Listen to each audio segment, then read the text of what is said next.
අයං භගන්තා නමෝ තස්සේ භගවතු අරහතු සම්මා සම්බුද්දස්සේ නමෝ තස්සේ භගවතු අරහතු සම්මා සම්බුද්දස්සේ නමෝ තස්සේ භගවතු අරහතු සම්මා සම්බුද්දස්සේ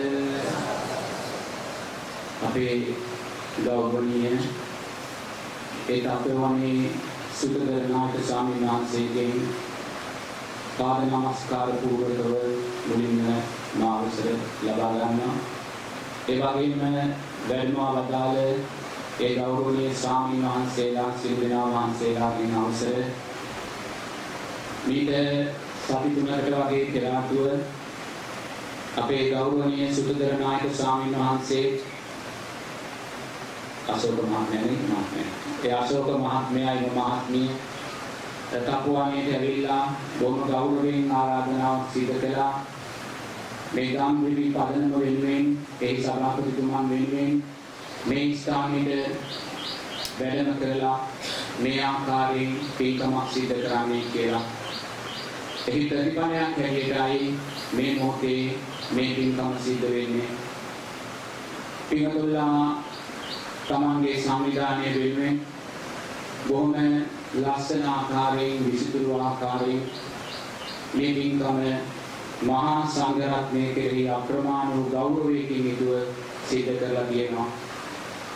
ලෝතර බුදුරජාණන් වහන්සේ ධර්ම දායාද සූත්‍රයේදී දේශනා කරනවා තමන්ගේ ශ්‍රාවකයන් උදෙසා මහණෙනි සද්ධර්මයේ දායාද වෙලා ජීවත් වෙන්න කියලා. ඔබලා සද්ධර්මයේ දායාද වෙලා ජීවත් වෙන්න. සීලයට දායාද වෙලා ජීවත් වෙන්න. සමාධියට දායාද වෙලා ජීවත් වෙන්න. ප්‍රඥාවට දායාද වෙලා ජීවත් වෙන්න කියලා. ඔබලා සද්ධර්මයේ දායාද නොවි ලාභ සත්කාර ප්‍රීති ප්‍රශංසාවන්ට දායාද වෙලා ජීවත් වුණොත් බුදුරජාණන් වහන්සේ දේශනා කරනවා ගිහි පින්වතුන්ලා ඔබලාට චෝදනා කරાવી කියලා. ගිහි පින්වතුන්ලා ඔබලාට නිගරු කරાવી කියලා. එහෙම දේශනා කරලා දයාබර අම්මා කෙනෙක් දරුවෙක්ගෙන් ඉල්ලනවා වගේ ලෝතර බුදුරජාණන් වහන්සේ තමන්ගේ ශ්‍රාවකයන්ගෙන් ඉල්ලා සිටිනවා ඔබලා සද්ධර්මයේ දායාද නොවි ජීවත් වුණොත් ඔබලාට විතරක් නෙමෙයි ඔබලාගේ ශාස්ත්‍රුන් වහන්සේ වන මට ලෝකයා නිගරු කරાવી ලෝකයා චෝදනා කරાવી කියලා බුදුරජාණන් වහන්සේ දේශනා කරනවා. බලන්න ලෝතර බුදුරජාණන් වහන්සේ තමන්ගේ ශ්‍රාවකයන්ගෙන් කොයිසා කාරුණික ඉල්ලීමක් දෙන්නන්නේ ඔබලා සද්ධර්මයේ දායාද නොවි ජීවත් වුණොත් ඔබලාට විතරක් නෙමෙයි ඔබලාගේ ශාස්ත්‍රුන් වහන්සේ වන මට ලෝකයා නිගරු කරાવી චෝදනාවි කරાવી කියලා. ශාස්ත්‍රුන් වහන්සේ ආකාරයෙන් දේශනා කර තිබියදී පින්වත් ඔබලා පින්තුනි මහා සංඝරත්නය අරමුණු කරගෙන මෙහි වැඩ සිටිනා වූ සියලුම ස්වාමීන් වහන්සේලා අරමුණු කරගෙන මේ ආකාරයෙන් ගෞරවනීය ආකාරයට මේ කටයුතු සම්පාදනය කරනකොට ඒ සංඝයා උදෙසා ඒ ගෞරවයන් දක්වනකොට අපි තුල නිහතමානී සතුටක් ඇති වෙනවා. මහා සංඝරත්නය හැටියට අපි සියලු දෙනා තුලම නිහතමානී සතුටක් ඇති වෙනවා. අනේ අපි ලෝතර බුදුරජාණන් වහන්සේ කිව්ව ආකාරයට ජීවත් වුණ නිසා නේද පින්තුල්ලා පෙරලා අපිට මහා සංඝරත්නය හැටියට ගෞරවය දක්වන්නේ කියලා. ඒ නිහතමානී සතුට හිතේ දරාගෙනයි මේ බණ ටික පින්තුල්ලාට දේශනා කරන්නේ. පින්තුනි පින්කමක් සිද්ධ කරද්දී අපේ රටේ ජනතාව අප්‍රමාණ පින්කම් සිද්ධ කරන රටක් මේ රට. මෙවැනි පින්කමක් තුළදී ඒ පින්කම තුළින් පින්තුනි දුගතිය කියන කාරණේ සකස් වෙන්න පුළුවන්. පින්කමක් තුළින් සුගතිය කියන කාරණේ සකස් වෙන්න පුළුවන්. ඒ වගේම වඩා දක්ෂයා පින්කම තුළින් විදර්ශනා ඥානය කියන කාරණේ සකස් කර ගන්නවා. එනම් මොන පින්කමක් ඕනෑම පින්කමක් තුළ දුගතිය කියන කාරණය සැඟවිලා තියෙනවා අදක්ෂභාවයට පත් වුණොත්. දක්ෂයා සුගතිය කියන කාරණය සකස් කර ගන්නවා. වඩා දක්ෂයා එම පින්කම තුළින් විදර්ශනා ඥානය සකස් කර ගන්නවා කියලා ලෝතුරා බුදුරජාණන් වහන්සේ දේශනා කරනවා. එතකොට කොහොමද පින්තුණි මෙවැනි පින්කම් සිද්ධ කිරීම තුළ අපි දුගතිය කියන කාරණය සකස් කරගන්නේ? අපි දන්නවා මේ මොනරා කියලා පක්ෂියෙක් ඉන්නවා පක්ෂි ලෝකේ. මේ මොනරා කියන පක්ෂියා මේ පක්ෂි ලෝකේ ඉන්න විචිත්‍රම පක්ෂියා, ලස්සනම පක්ෂියා. මේ මොනරාට මේ විචිත්‍රභාවය ලැබෙන්නේ පින්තුණි එයා පෙර ජීවිතවල මනුස්සාත්මයක මනුස්ස ජීවිතවල ඉපදිලා පින්කම් සිද්ධ කරගත්තා. පින්කම් සිද්ධ කරගත්තේ සීලෙන් දුස්සීලභාවයට පත් වෙලා.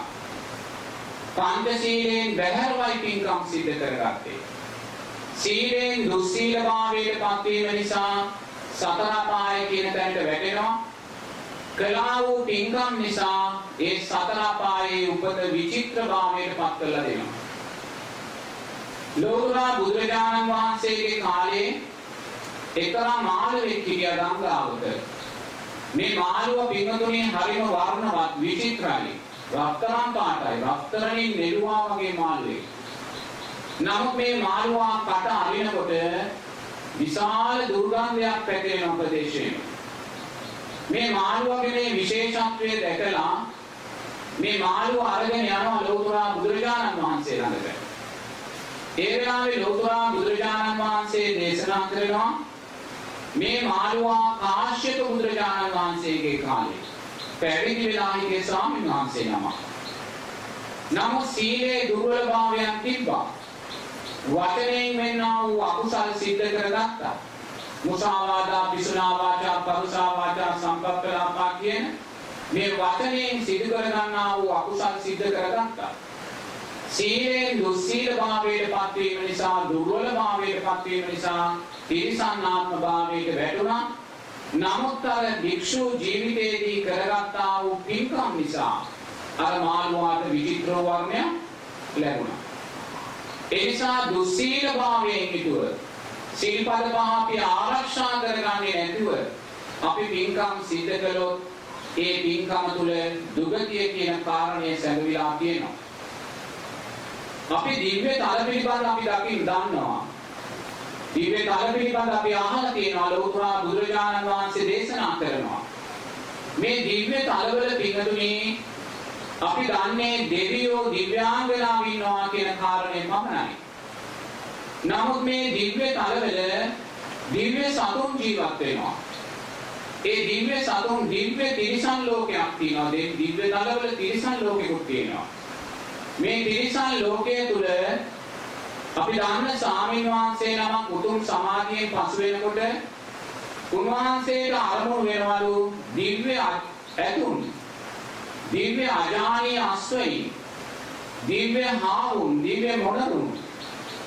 මොකද මේගොල්ලන්ට දෙවියා දිව්‍යාංගනාව කියන තැනට යන්න පින තිබුණේ නැහැ. දෙවියා දිව්‍යාංගනාව ළඟට යන්න පින තිබුණේ නැති නිසා දිව්‍ය ලෝකයේ තිරිසන් සතුන් හැටියට උප්පත්තිය සකස් කරගත්තා. මෙතනදී මේ ස්වාමීන් වහන්සේ අරමුණු සමාධියෙන් දකින්නවලු දිව්‍ය අජානීය අශ්වය. මේ දිව්‍ය අජානීය අශ්වය අඩි 7ක් විතර උසයි කියලා උන්වහන්සේ ප්‍රකාශ කරේ. එයා අපේ මේ මනුස්ස ලෝකේ ඉන්න අශ්වය වගේ කළු පාට, සුදු පාට නැත්නම් දුඹුරු පාට නෙමෙයි.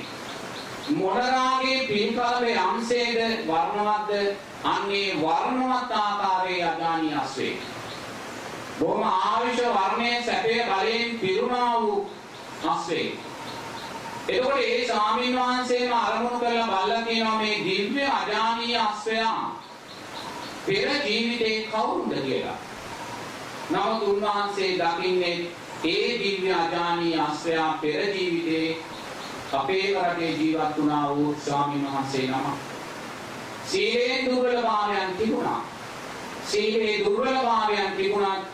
අපි විශාල පින්කම් රාශියක් ජීවිතය තුළින් සිද්ධ කරගත්තා.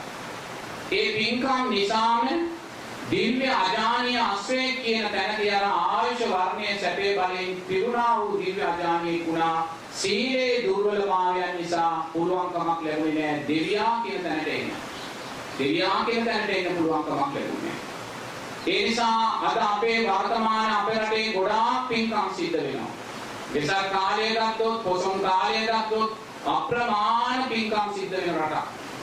නමුත් මේ පින්කම් සමහරු සිද්ධ කරන්නේ පින්කමෙන් පස්සේ පාවිච්චි කරන්න මත්වතුරු ටික පැත්තකින් අරන් තියලා එක බොරු කියමින් තමයි පින්කම් සිද්ධ කරන්නේ. එක කාමයේ වර්ධවා හැසිරෙමින් තමයි පින්කම් සිද්ධ කරන්නේ. එක මිච්ඡා ආජීවයෙන් සොයාගත් මුදලින් තමයි පින්කම් සිද්ධ කරන්නේ. සීලෙන් දුස්සීලභාවයට පත් වෙලා අන්න පින්කම් සිද්ධ කරනවා. සීලෙන් දුස්සීලභාවයට පත් වීම නිසා සතර පායට වැටෙනවා. නමුත් කරගත්තා වූ පින්කම් නිසා ඒ සතර පායේ ජීවිතයේ විචිත්‍ර වූ ජීවිතයක් බවට පත් වෙනවා. අලංකාරමත් ජීවිතයක්. තව කෙනෙක් දැක්කාම ප්‍රිය උපදවන ජීවිතයක් තමයි යාට ලැබෙන වර්ණයක්. ඒ වගේ පින්තුනි දැන් අපි පින්කමක් අදක්ෂභාවයෙන් සිද්ධ කළොත් සීලෙන් දුස්සීලව සිද්ධ කළොත් එනම් දුගතිය කාරණයක් එතන සැඟවිලා තියෙනවා.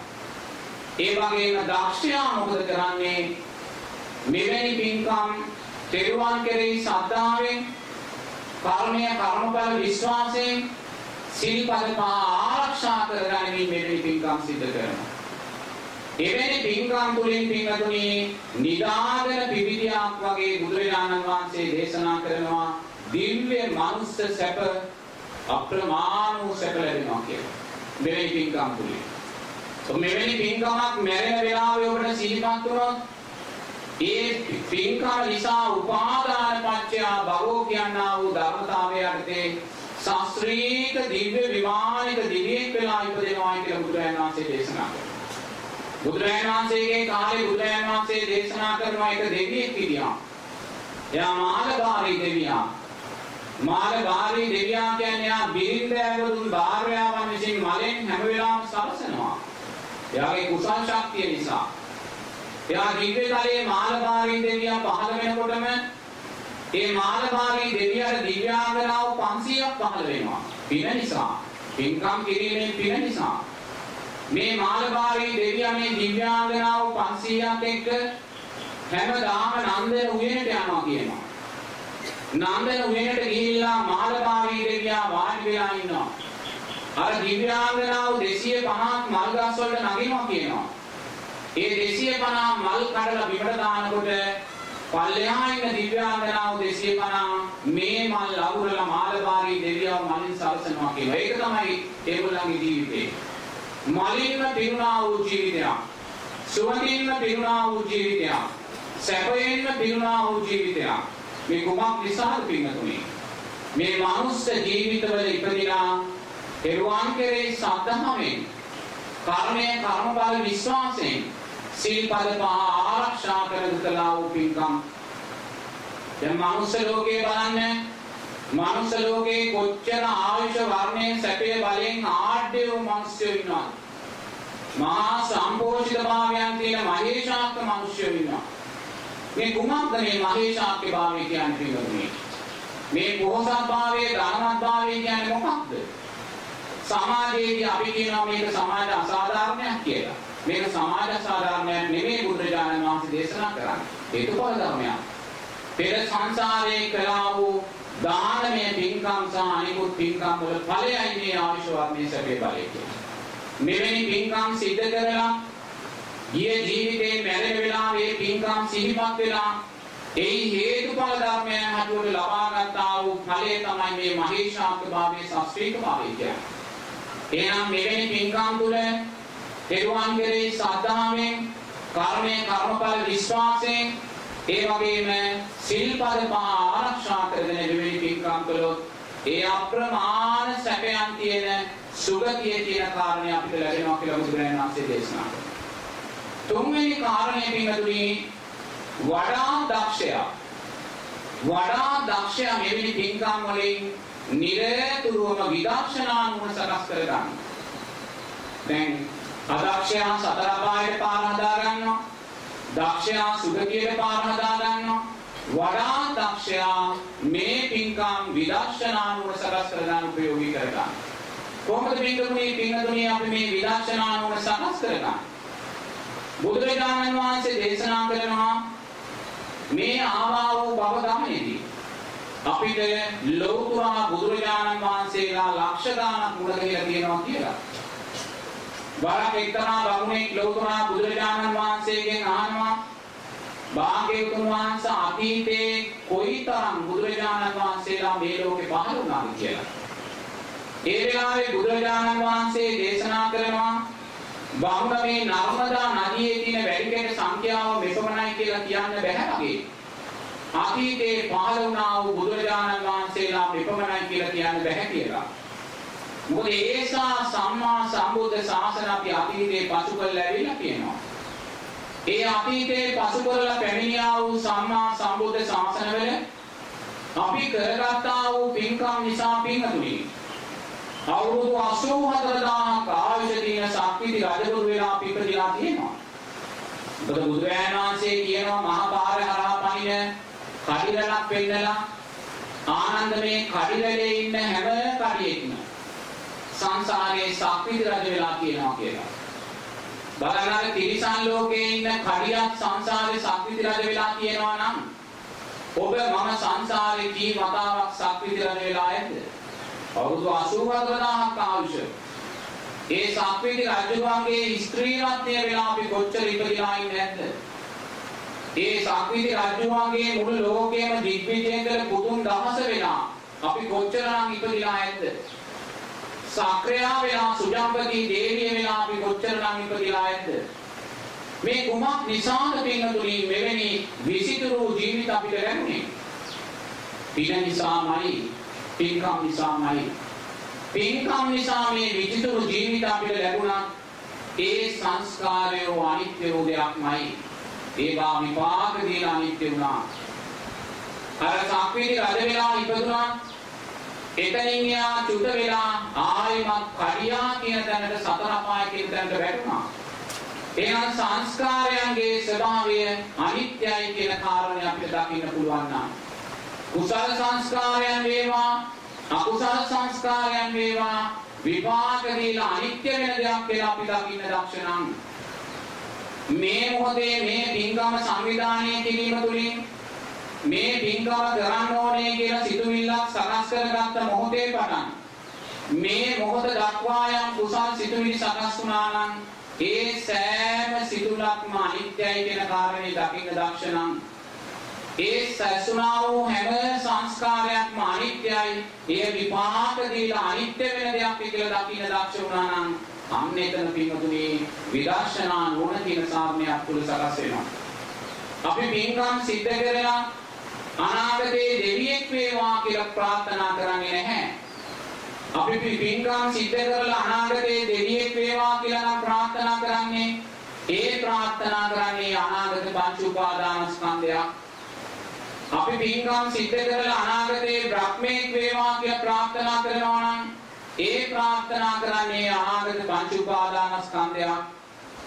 අපි පින්කම් කරලා නැවත ශාස්ත්‍රීය මිනිසෙක් වේවා කියලා ප්‍රාර්ථනා කරනවා නම් ඒ ප්‍රාර්ථනා කරන්නේ අනාගත පංච උපාදානස්කන්ධයක්.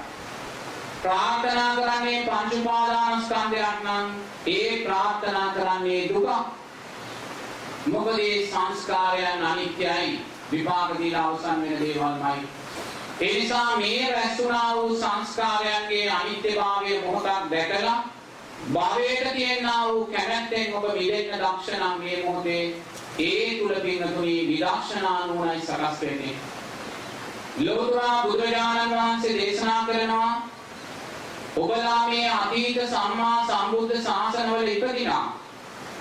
ඒ සම්මා සම්බුද්ධ ශාසනවලදී ලෝතර බුදුරජාණන් වහන්සේලා උදෙසා දැල්වා වූ පහන් ආලෝකයන් එක පිටක් කළොත් ඒ කියන්නේ අතීතයේ අර සම්මා සම්බුද්ධ ශාසන ලක්ෂ ගානකදී අපි බුදුරජාණන් වහන්සේලා උදෙසා දැල්වා වූ පහන් ආලෝකයන් එක පිටක් කළොත් බුදුරජාණන් වහන්සේ දේශනා කරනවා එය මේ ඉරේ ආලෝකයට වඩා ප්‍රභාස්වරයි කියලා.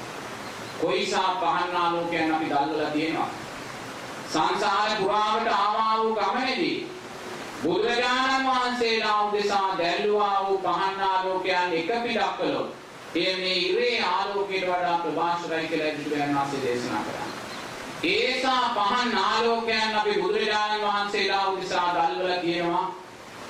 ඒ බුදුරජාණන් වහන්සේලා උදෙසා අපි පූජා කළා වූ සුවඳ මල් එක ගොඩක් කළොත් ඒ අර ගිජ්ජකූට පර්වතය පරාද වෙනවා කියලා ලෝතුරා බුදුරජාණන් වහන්සේ දේශනා කළා. ඒසා සුවඳ මල් අපි බුදුරජාණන් වහන්සේලා උදෙසා පූජා කළා තියෙනවා. ඒ විතරක් නෙමෙයි. දීර්ඝ වූ අබුද්ධෝත්පාද කාලවල ඉපදිලා ඒ අබුද්ධෝත්පාද කාලවල වලදී මිත්‍යා දෘෂ්ටික දෙවියන්ට මිත්‍යා දෘෂ්ටික බලවේගවලට ගස්වලට ගල්වලට අපි පූජා කළා වූ පහන් ආලෝකයන් එක පිටක් කළොත් එයක් මේ ඉරේ ආලෝකයට වඩා ප්‍රභාස්වරයි කියලා බුදුරජාණන් වහන්සේ දේශනා කළා. එනම් බලන්න සංසාරයක් පුරාවට ඒ බුදුරජාණන් වහන්සේලා උදෙසා මිත්‍යා දෘෂ්ටික බලවේගයන් උදෙසා කොයි සානම් පූජාවන් අපි සිදු කරලා තියෙනවද? නමුත් මේ කොයි පූජාවක් පිටුනේ සංස්කාරයක්මයි. සංස්කාරයන්ගේ ස්වභාවය අනිත්‍යමයි. ඒවා විපාක දීලා අනිත්‍ය වුණායි කියන කාරණය අපි මොහොතක් විදර්ශනා නුවණ සකස් වෙන ආකාරයෙන් දකින්න දක්ෂණං මේ පින්ගමෙන් යම් කුසලයක් රැස් වුණාද ඒ සංස්කාරය අනිත්‍යයි කියන කාරණය දැකලා අනාගත පංච උපාදානස්කන්ධයේ කෙරෙහි ඇලීමෙන් අපි මිදෙනවා නම් අන්න එතන පින්තුනි විදර්ශනා නුවණ සකස් කරගත්තා වෙනවා. එහෙනම් බලන්න පින්කමක් තුලින් දුගතිය කියන කාරණේ තියෙනවා අදක්ෂයාට. දක්ෂයාට පින්කම තුලින් සුගතිය කියන කාරණේ තියෙනවා. වඩා දක්ෂයාට පින්තුනි මෙවැනි පින්කම් තුලින් විදර්ශනා නුවණ සකස් කරගන්න පුළුවන්. එයා සංස්කාරයන්ට බැඳෙන්නේ නැහැ. එයා කුසලයට අකුසලයට බැඳෙන්නේ නැහැ. අනාගත පංච උපාදානස්කන්ධය පිළිබඳ සිතුවිලි සකස් වෙනකොටම ඒ අනාගත පංච උපාදානස්කන්ධයේ අනිත්‍යභාවය දකිමින් එයා විදර්ශනා නුවණ සකස් කර ගන්නවා කියලා බුදුරජාණන් වහන්සේ දේශනා කළා. එතකොට මේ ආකාරයෙන් පින්කම් සිද්ධ කරගෙන අපි ඉදිරියට යද්දී පින්තුනි අපි මුලින්ම දකින්න ඕනේ අපි මේ ලැබුවා වූ මනුස්ස ජීවිතය මොනසානම් වටිනා මොනසානම් ශ්‍රේෂ්ඨ ජීවිතයක්ද කියන කාරණය. මොකද අපි මේ ලෝක ධාතුව තුල තියෙන සත්වේකුට ලබන්න පුළුවන් ශ්‍රේෂ්ඨ උපතක් තමයි ලබලා තියෙන්නේ. බොහොම උතුම් උපතක්, ශ්‍රේෂ්ඨ උපතක්. මේ ලෝකේ මාර්ගඵලලාභී නොවන යම් දෙවි කෙනෙක් ඉන්නවා නම් මේ ලෝකේ මාර්ගඵලලාභී නොවන යම් බ්‍රහ්මයෙක් ඉන්නවා නම් ඒ සෑම දෙවියෙකුටම මේ සෑම බ්‍රහ්මයෙකුටම වඩා ශ්‍රේෂ්ඨ උපතක් අපි ලබලා තියෙනවා මේ ජීවිතේ. ඒක අපි දකින්නේ නැහැ. අපි මේක නොදකින නිසා අපි කොහේවත් ඉන්න දෙවියන්ට කොහේවත් ඉන්න බ්‍රහ්මයන්ට වඳිනවා. නමුත් අපි දකින්නේ නැහැ මේ අපි වඳින දෙවියන්ටත් වඩා මේ අපි වඳින බ්‍රහ්මයන්ටත් වඩා ශ්‍රේෂ්ඨ උපතක් අපි ලබලා තියෙනවා කියන කාරණය. ඒ නිසා මුලින්ම මේ සම්මා සම්බුද්ධ ශාසනය ප්‍රයෝජනෙට අරගෙන අපි දකින්න ඕනේ අපි ලැබුවා වූ උපතේ තියෙන වටිනාකම. බුදුරජාණන් වහන්සේ දේශනා කරනවා පින්වතුනි මේ ලෝකේ සතර අපායක් කියලා දෙයක් තියෙනවා කියලා. പ്രേත ලෝකයේ, තිරිසන් ලෝකයේ, අසුර ලෝකයේ, නිරය කියන සතර අපායක්. මේ සතර අපායෙන් අපේ මේ මස් ඇහැට පේනවා තිරිසන් ලෝකයේ කියන කාරණය. ඒක බලන්න අපේ මස් ඇහැට පේනා වූ තිරිසන් ලෝකය කොයිසා විශාල වූ, කොයිසා පැතිරුණා වූ, කොයිසා දුකෙන් පිරුණා වූ ලෝකයක්. කෙනෙක් තව කෙනෙක් සතෙක් මරාගෙනමයි කන්නේ. කෙනෙක් තව සතෙක් ගොදුරු කරගෙනමයි කන්නේ. ද්වේෂයමයි, වෛරයමයි, ක්‍රෝධයමයි මේ සතු තුල වැඩින්නේ. ඒ නිසා මේගොල්ලෝ නිතරම සතර අපායටමයි යන්නේ, තව තව නිරයන්ටමයි යන්නේ. ඒ නිසා මේ තිරිසන් ලෝකයේ තුල මට මතකයි මම එක්තරා ආරණ්‍යයක ඉන්නකොට ඒ ආරණ්‍යයේ කිට්ටුව ඇටින්නකට වෙඩි තියලා තිබ්බා. ඒ ඇටින්නට ඊයේ රාත්‍රියේ තමයි වෙඩි තියලා තියෙන්නේ කෙසෙල් වගාවක් කනකොට. නමුත් පහුවදා හවසත් ඒ ඇටින්න පණ දිනවා, මැරිලා නැහැ.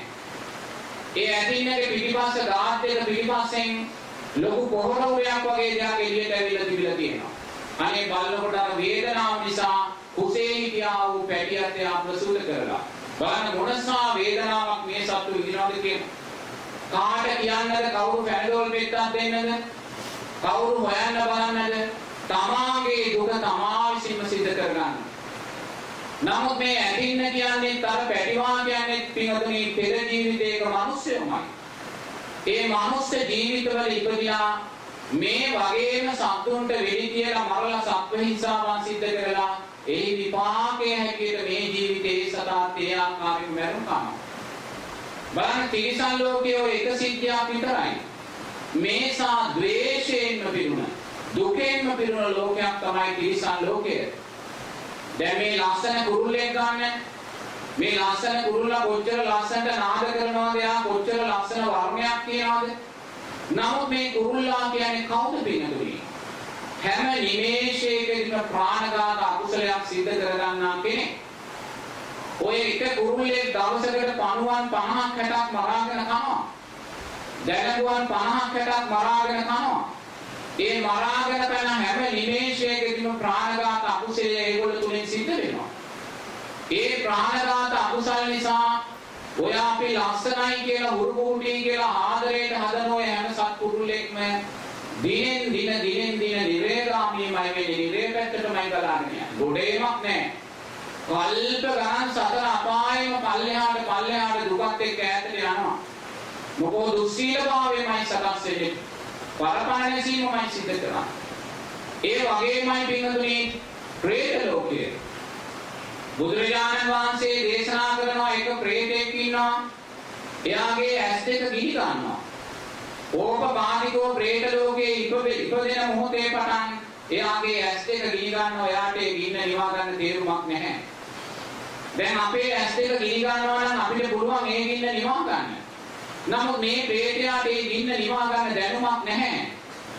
පුංචි දරුවෙක් අසුචි ගොඩේ මුත්‍රා ගොඩේ දඟලනකොට එයාට දැනුමක් නැහැ. එයා දඟලන්නේ අසුචි ගොඩේ මුත්‍රා ගොඩේ කියලා. එයාට ඒක තේරෙන්නේ නැහැ යාගේ අකුසලේ නිසා. ඒ වගේ අර ප්‍රේතයාට දැනෙන්නේ නැහැ මේ ඇස් දෙක ගිනි ගන්නවා මේක නිවා ගන්නවා කියන කාරණා අපිට වගේ යාට දැනෙන්නේ නැහැ. ඉපදුන දාපරන් ඇස් දෙක ගිනි ගනිමින් එයා ජීවත් වෙනවා. කොච්චර කාලද එච්චර කාලයක් ඇස් දෙක ගිනි ගන්න. නමුත් ඔබ බලන්න ඔබේ ඇස් දෙක එක මොහොතක් ගිනි ගත්තොත් එය කොයිසානම් වේදනාත්මක දෙයක් වේවිද? නමුත් ඒසා වේදනාවක් පුංචි වේදනාවක් පොඩි වෙලාවක දැනෙනවා නම් අර ප්‍රේතයා මුළු ජීවිත කාලය මේ වේදනාව දරාගෙන ජීවත් වෙන්නේ. මොකෝ පෙර ජීවිතයේ අනුන්ට ඊර්ෂ්‍යා කළා. පෙර ජීවිතයේ අනුන්ට ද්වේෂය කළා. අනුන් ඉහළ අධ්‍යාපනයක් ලබනකොට අනුන් ඉහළට යනකොට ඒවට අකුල් හෙළුවා. අනුන්ගේ දියුණුව දකින්න කැමති වුණේ නැහැ. ඒ ඇස් දෙකෙන් අනුන්ගේ දියුණුව දකින්න කැමති නොවුන නිසා මරණයෙන් පස්සේ විපාකයේ විසින් මේ ඇස් දෙක ගිනි ගන්නවා. කර්ම විපාක. ආයමත් බුදුරජාණන් වහන්සේ දේශනා කරනවා තව ප්‍රේතෙක් ඉන්නවා. එයාගේ මුළු කටම කුණු වෙලා කට වන වෙලා තියෙන්නේ.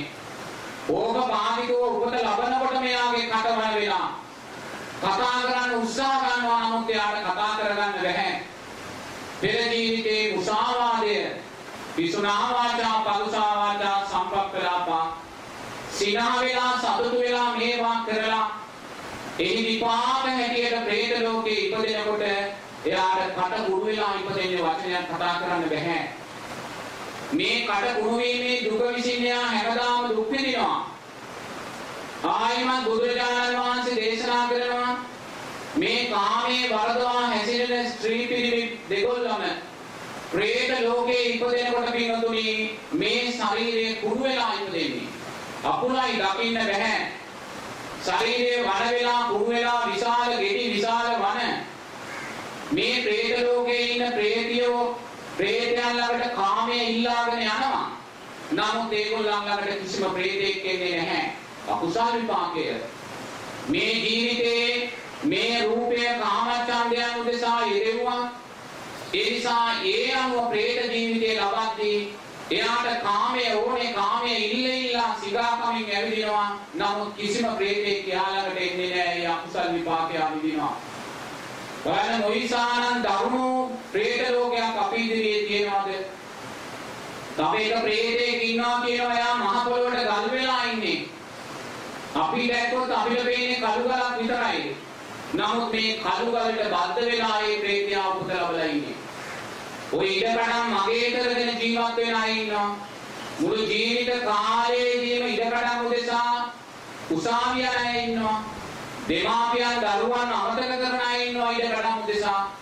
එහෙම දැඩි ආකාරයෙන් ඉඩම් කෙරෙහි උපාදානයක් සකස් වුණොත් මැරෙන වෙලාවේ උපාදානය නිසා ඒ ඉඩමටම ගිලුණා වූ බද්ධ වුණා වූ ප්‍රේතෙක් බවට පත් වෙනවා. ගල් ප්‍රේතයෝ කියලා කියන්නේ. ගල් වෙලා තියෙන්නේ බද්ධ වෙලා තියෙන්නේ.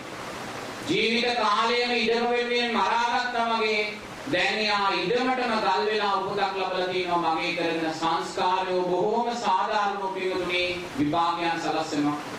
මේ ලෝකේ සාධාරණ විනිශ්චය දෙන්නේ සංස්කාරයන් විසින්. ඒ නිසා අපි කරන්නා වූ වැරදි වලට අදාළව ඒ ප්‍රේත ලෝකයේ උප්පත්ති සකස් කරලා දෙනවා. එහෙනම් බලන්න තිරිසන් ලෝකයේ, പ്രേත ලෝකයේ, ඒ වගේම නිරේ බුදුරජාණන් වහන්සේ දේශනා කරනවා සත්වයා කල්ප ගණන් ගින්දරක් යෝධියක් ගිනි අඟුරුත් එක්ක කල්ප ගණන් දුක් විඳිනවා කියලා.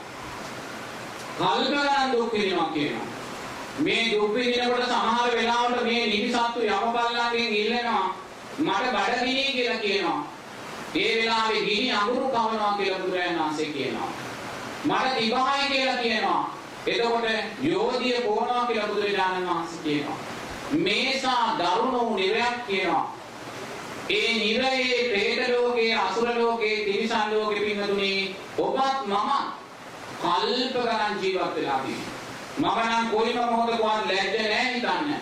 මම කල්ප ගණන් කොයි නිර්වාණ වල දුක් විඳින්නේ නැහැ කියලා. කල්ප ගණන් අපි දුක් විඳලා තියෙනවා මේ වාවල.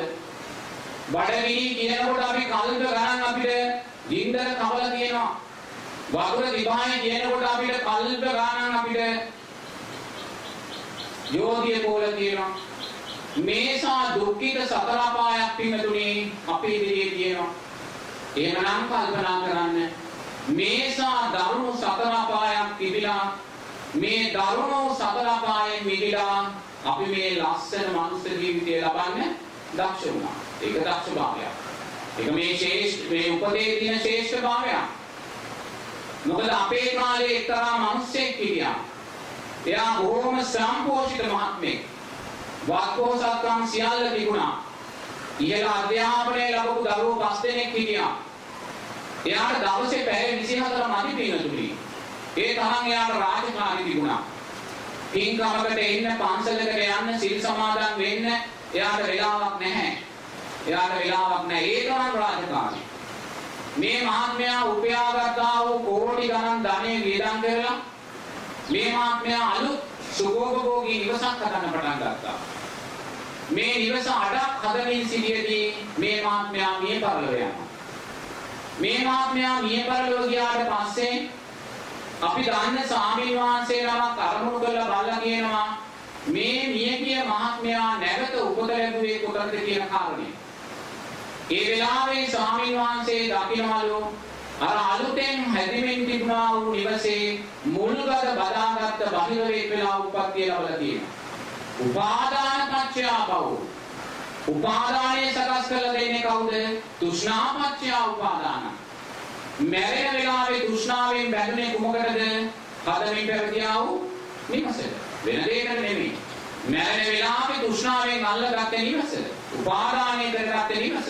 ඊට අදාළ මේ නිවසේම මුල්ගල් බදාගත්ත බහිරවේක් වෙනවා. බලන්න කොයිසා භයානක තැනක්ද තියෙන්නේ කියලා. එහෙනම් ඒසා භයානක ලෝකයක් තුල අපි දක්ෂ වුණා. ගිය ජීවිතේ මේ සුගතිය කියන තැන සකස් කරගන්න. ඒ නිසා මේ ලබාගත්තා වූ උපත ශේෂ්ඨ උපත. නමුත් මේ දක්ෂභාවය අපිට මේ ජීවිතේ ලබන්න ඉතර ලේසි වෙන්නේ නැහැ. ඒක අපි තේරුම් ගන්නවා. ගිය ජීවිතේ අපි දක්ෂ වුණා. නමුත් මේ ජීවිතේ ඒක ඉතර ලේසි වෙන්නේ නැහැ. ඇයි එහෙම වෙන්නේ? දැන් අපේ ගිය ජීවිතේ කියන්නේ මොකක්ද? මීට අවුරුදු 50කට 60කට 70කට ඉස්සෙල්ලා තිබ්බ සමාන. මොකද මෙතන ඉන්න හැම කෙනෙක්ම එක්ක පෙර ජීවිතේ දෙවි කෙනෙක්, එක්ක පෙර ජීවිතේ මිනිස්සෙක්. වෙන සතර අපායෙ ඉන්න මෙතෙන් දෙන්න බෑ මේ විදිහේ පරිපූර්ණ ජීවිත ලබලා. ඒ නිසා මේ මනුස්ස ලෝකෙම කරගිච්ච අය තමයි අපි. ඒ නිසා මේ ගිය ජීවිතය කියන්නේ මීට අවුරුදු 60කට 50කට 70කට ඉස්සෙල්ලා සමාධිය. මීට අවුරුදු 60කට 70කට ඉස්සෙල්ලා සමාධිය කියන්නේ අද වගේ සංකීර්ණ සමාජයක් නෙමෙයි. කුෂිකාර්මික සමාජයක් එදා තිබුණේ. අර වැවයි දාගබයි ගමයි පන්සලයි සංකල්පයේ තුල අපි ජීවත් වුණේ. ගමේ පන්සලේ නායක ස්වාමීන් වහන්සේ තමයි අපිට නායකත්වය දුන්නේ. බොහොම සරල ජීවිතයක් ගත කළේ. ගොඩාක් බැඳීම් තිබුණේ නැහැ. ගොඩාක් බලාපොරොත්තු තිබුණේ නැහැ. වාහනයක් කියලා දෙයක් තිබ්බනම් බරකරත්තයක් තමයි අපිට තිබෙන්නේ. ඊට වඩා දෙයක් තිබෙන්නේ නැහැ. ඒ නිසා අපිට ගිය ජීවිතේ මැරෙන වෙලාවේ අතහැර ගන්න ගොඩාක් දේවල් තිබෙන්නේ නැහැ. ගොඩාක් දේවල් තිබෙන්නේ අතහැර ගන්න. බොහොම සරල ජීවිතයක් තිබේ. මැරෙනකොට උපාදානය කරගන්න ගොඩක් දේවල් තිබෙන්නේ නැහැ. ඒ නිසායි අපි මේ සුගතිය කියන කාරණේ සකස් කරගත්තේ. නමුත් මේ ජීවිතේ පින්නතුනි අපි ධර්මයේ තුල හරියාකාරව ස්ථානගත නොවුනොත් මේ ජීවිතේ අපිට එච්චර ලේසි වෙන්නේ නැහැ. මොකද මේ සංකීර්ණ වූ සමාජය තුල අපේ ජීවිත සංකීර්ණභාවයට පත් කරලා තියෙනවා. අපි ගොඩාක් දේවල් මගේ කරගෙන අපේ කරගෙන අයිති කරගෙන ඉන්නවා. අපි අනාගතේ තව ගොඩාක් දේවල් බලාපොරොත්තු වෙමින් ඉන්නවා අයිති කරගන්න. ඒ නිසා ගිය ජීවිතයේ තිබූ දක්ෂභාවය මේ ජීවිතේ ලබන්න ඒක තේරුම් ගන්න ඕනේ. නමුත් ඔබලා ගිය ජීවිතේ දක්ෂ වුණා. මේ උතුම් මානව ජීවිතය ලබා ගන්න තැනට කටයුතු කරන්න. ඒක දක්ෂභාවයක් ඔබගේ ජීවිතේ. දෙවෙනි කාරණේ තමයි පිටුතුනි දැන් මුලින් ඔබ සතර අපායේ මිදෙන මිනිසෙක් වුණා. ඒක පළවෙනි දක්ෂභාවය. දෙවෙනි දක්ෂභාවය තමයි මේ මිත්‍යා දෘෂ්ටික ලෝකයක් තියෙනවා අපි ඉදිරියේ. කෝටි ප්‍රකෝටි ගණක් වූ මිත්‍යා දෘෂ්ටික ලෝකයක්. කර්මය කර්මඵල හඳුනන්නේ නැහැ. දේරුවන් කෙරෙහි ශ්‍රද්ධාව හඳුනන්නේ නැහැ. සීල සමාදන් වුණොත් දන් දුන්නොත් ආනිසංස තියෙනවා කියලා හඳුනන්නේ නැහැ.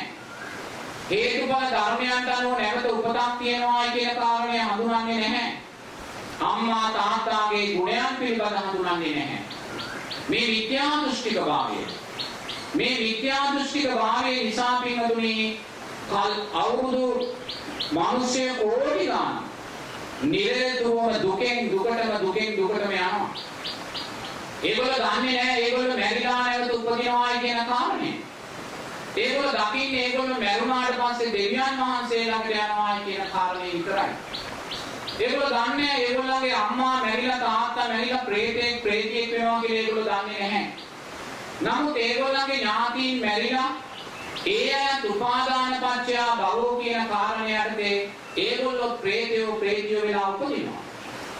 ඒ නිසා මේ මිත්‍යා දෘෂ්ටික මහත්වරු පිළිපස්සේ ප්‍රේත ජීවිත 100 ගණක් කරගෙනවා. අමනුෂ්‍ය 100 ගණන් පිළිපස්සේ කරගෙනවා. මොකද ඒගොල්ලන්ගේ ඥාතිත් බැරිලා ගිහිල්ලා ප්‍රේතයෝ වෙලා ඉන්නේ. ඒ නිසා මේගොල්ලන්ගේ පිළිපස්සේ ඥාති ප්‍රේතයෝ 100 ගණන් කරගෙනවා. මේගොල්ලෝ දන්නේ නැහැ. මේගොල්ලෝ පින් දෙන්න දන්නේ නැහැ. අරගොල්ලෝ පින් ගන්න දන්නේ නැහැ. විද්‍යා දෘෂ්ටික මාර්ගය. ඒගොල්ලෝ දන්නේ නැහැ අම්මා තාත්තාට සැලකුව සුගතිය කියන කාරණේ ලැබෙනවා කියලා. ඒගොල්ලෝ දන්නේ නැහැ අම්මා තාත්තාට සැලකීම තුළින් සක්‍රියා කියන තැනට යන්න පුළුවන් අවස්ථාවේ කාරණේ තියෙනවා කියලා. විද්‍යා දෘෂ්ටිකයි. මේ විද්‍යා දෘෂ්ටික භාවය නිසා මේගොල්ලෝ නිරතුරුවම පිටුතුනි අකුසලයෙන් අකුසලටමයි යන්නේ. මට මතකයි මම එක්තරා ගමක පින්ඩපාතේ වඩිනකොට එක්තරා ගෙදරකට පින්ඩපාතේ වැඩියා.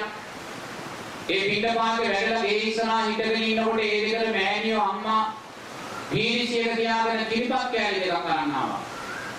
නමුත් ඒ අම්මා එක කිරිපත් කෑල්ලක් පූජා කළාට පස්සේ මං කිව්වා මෑණිය ප්‍රමාණවත් කියලා. මොකද තව ගෙවල් කීපයකට යන්න තියෙන නිසා. ඒ වෙලාවේ අම්මා කියනවා "කාමුදුවනේ යක්ෂයාට වෙන් කරපු දේ අපි නැවත ගන්නෙ නැහැ.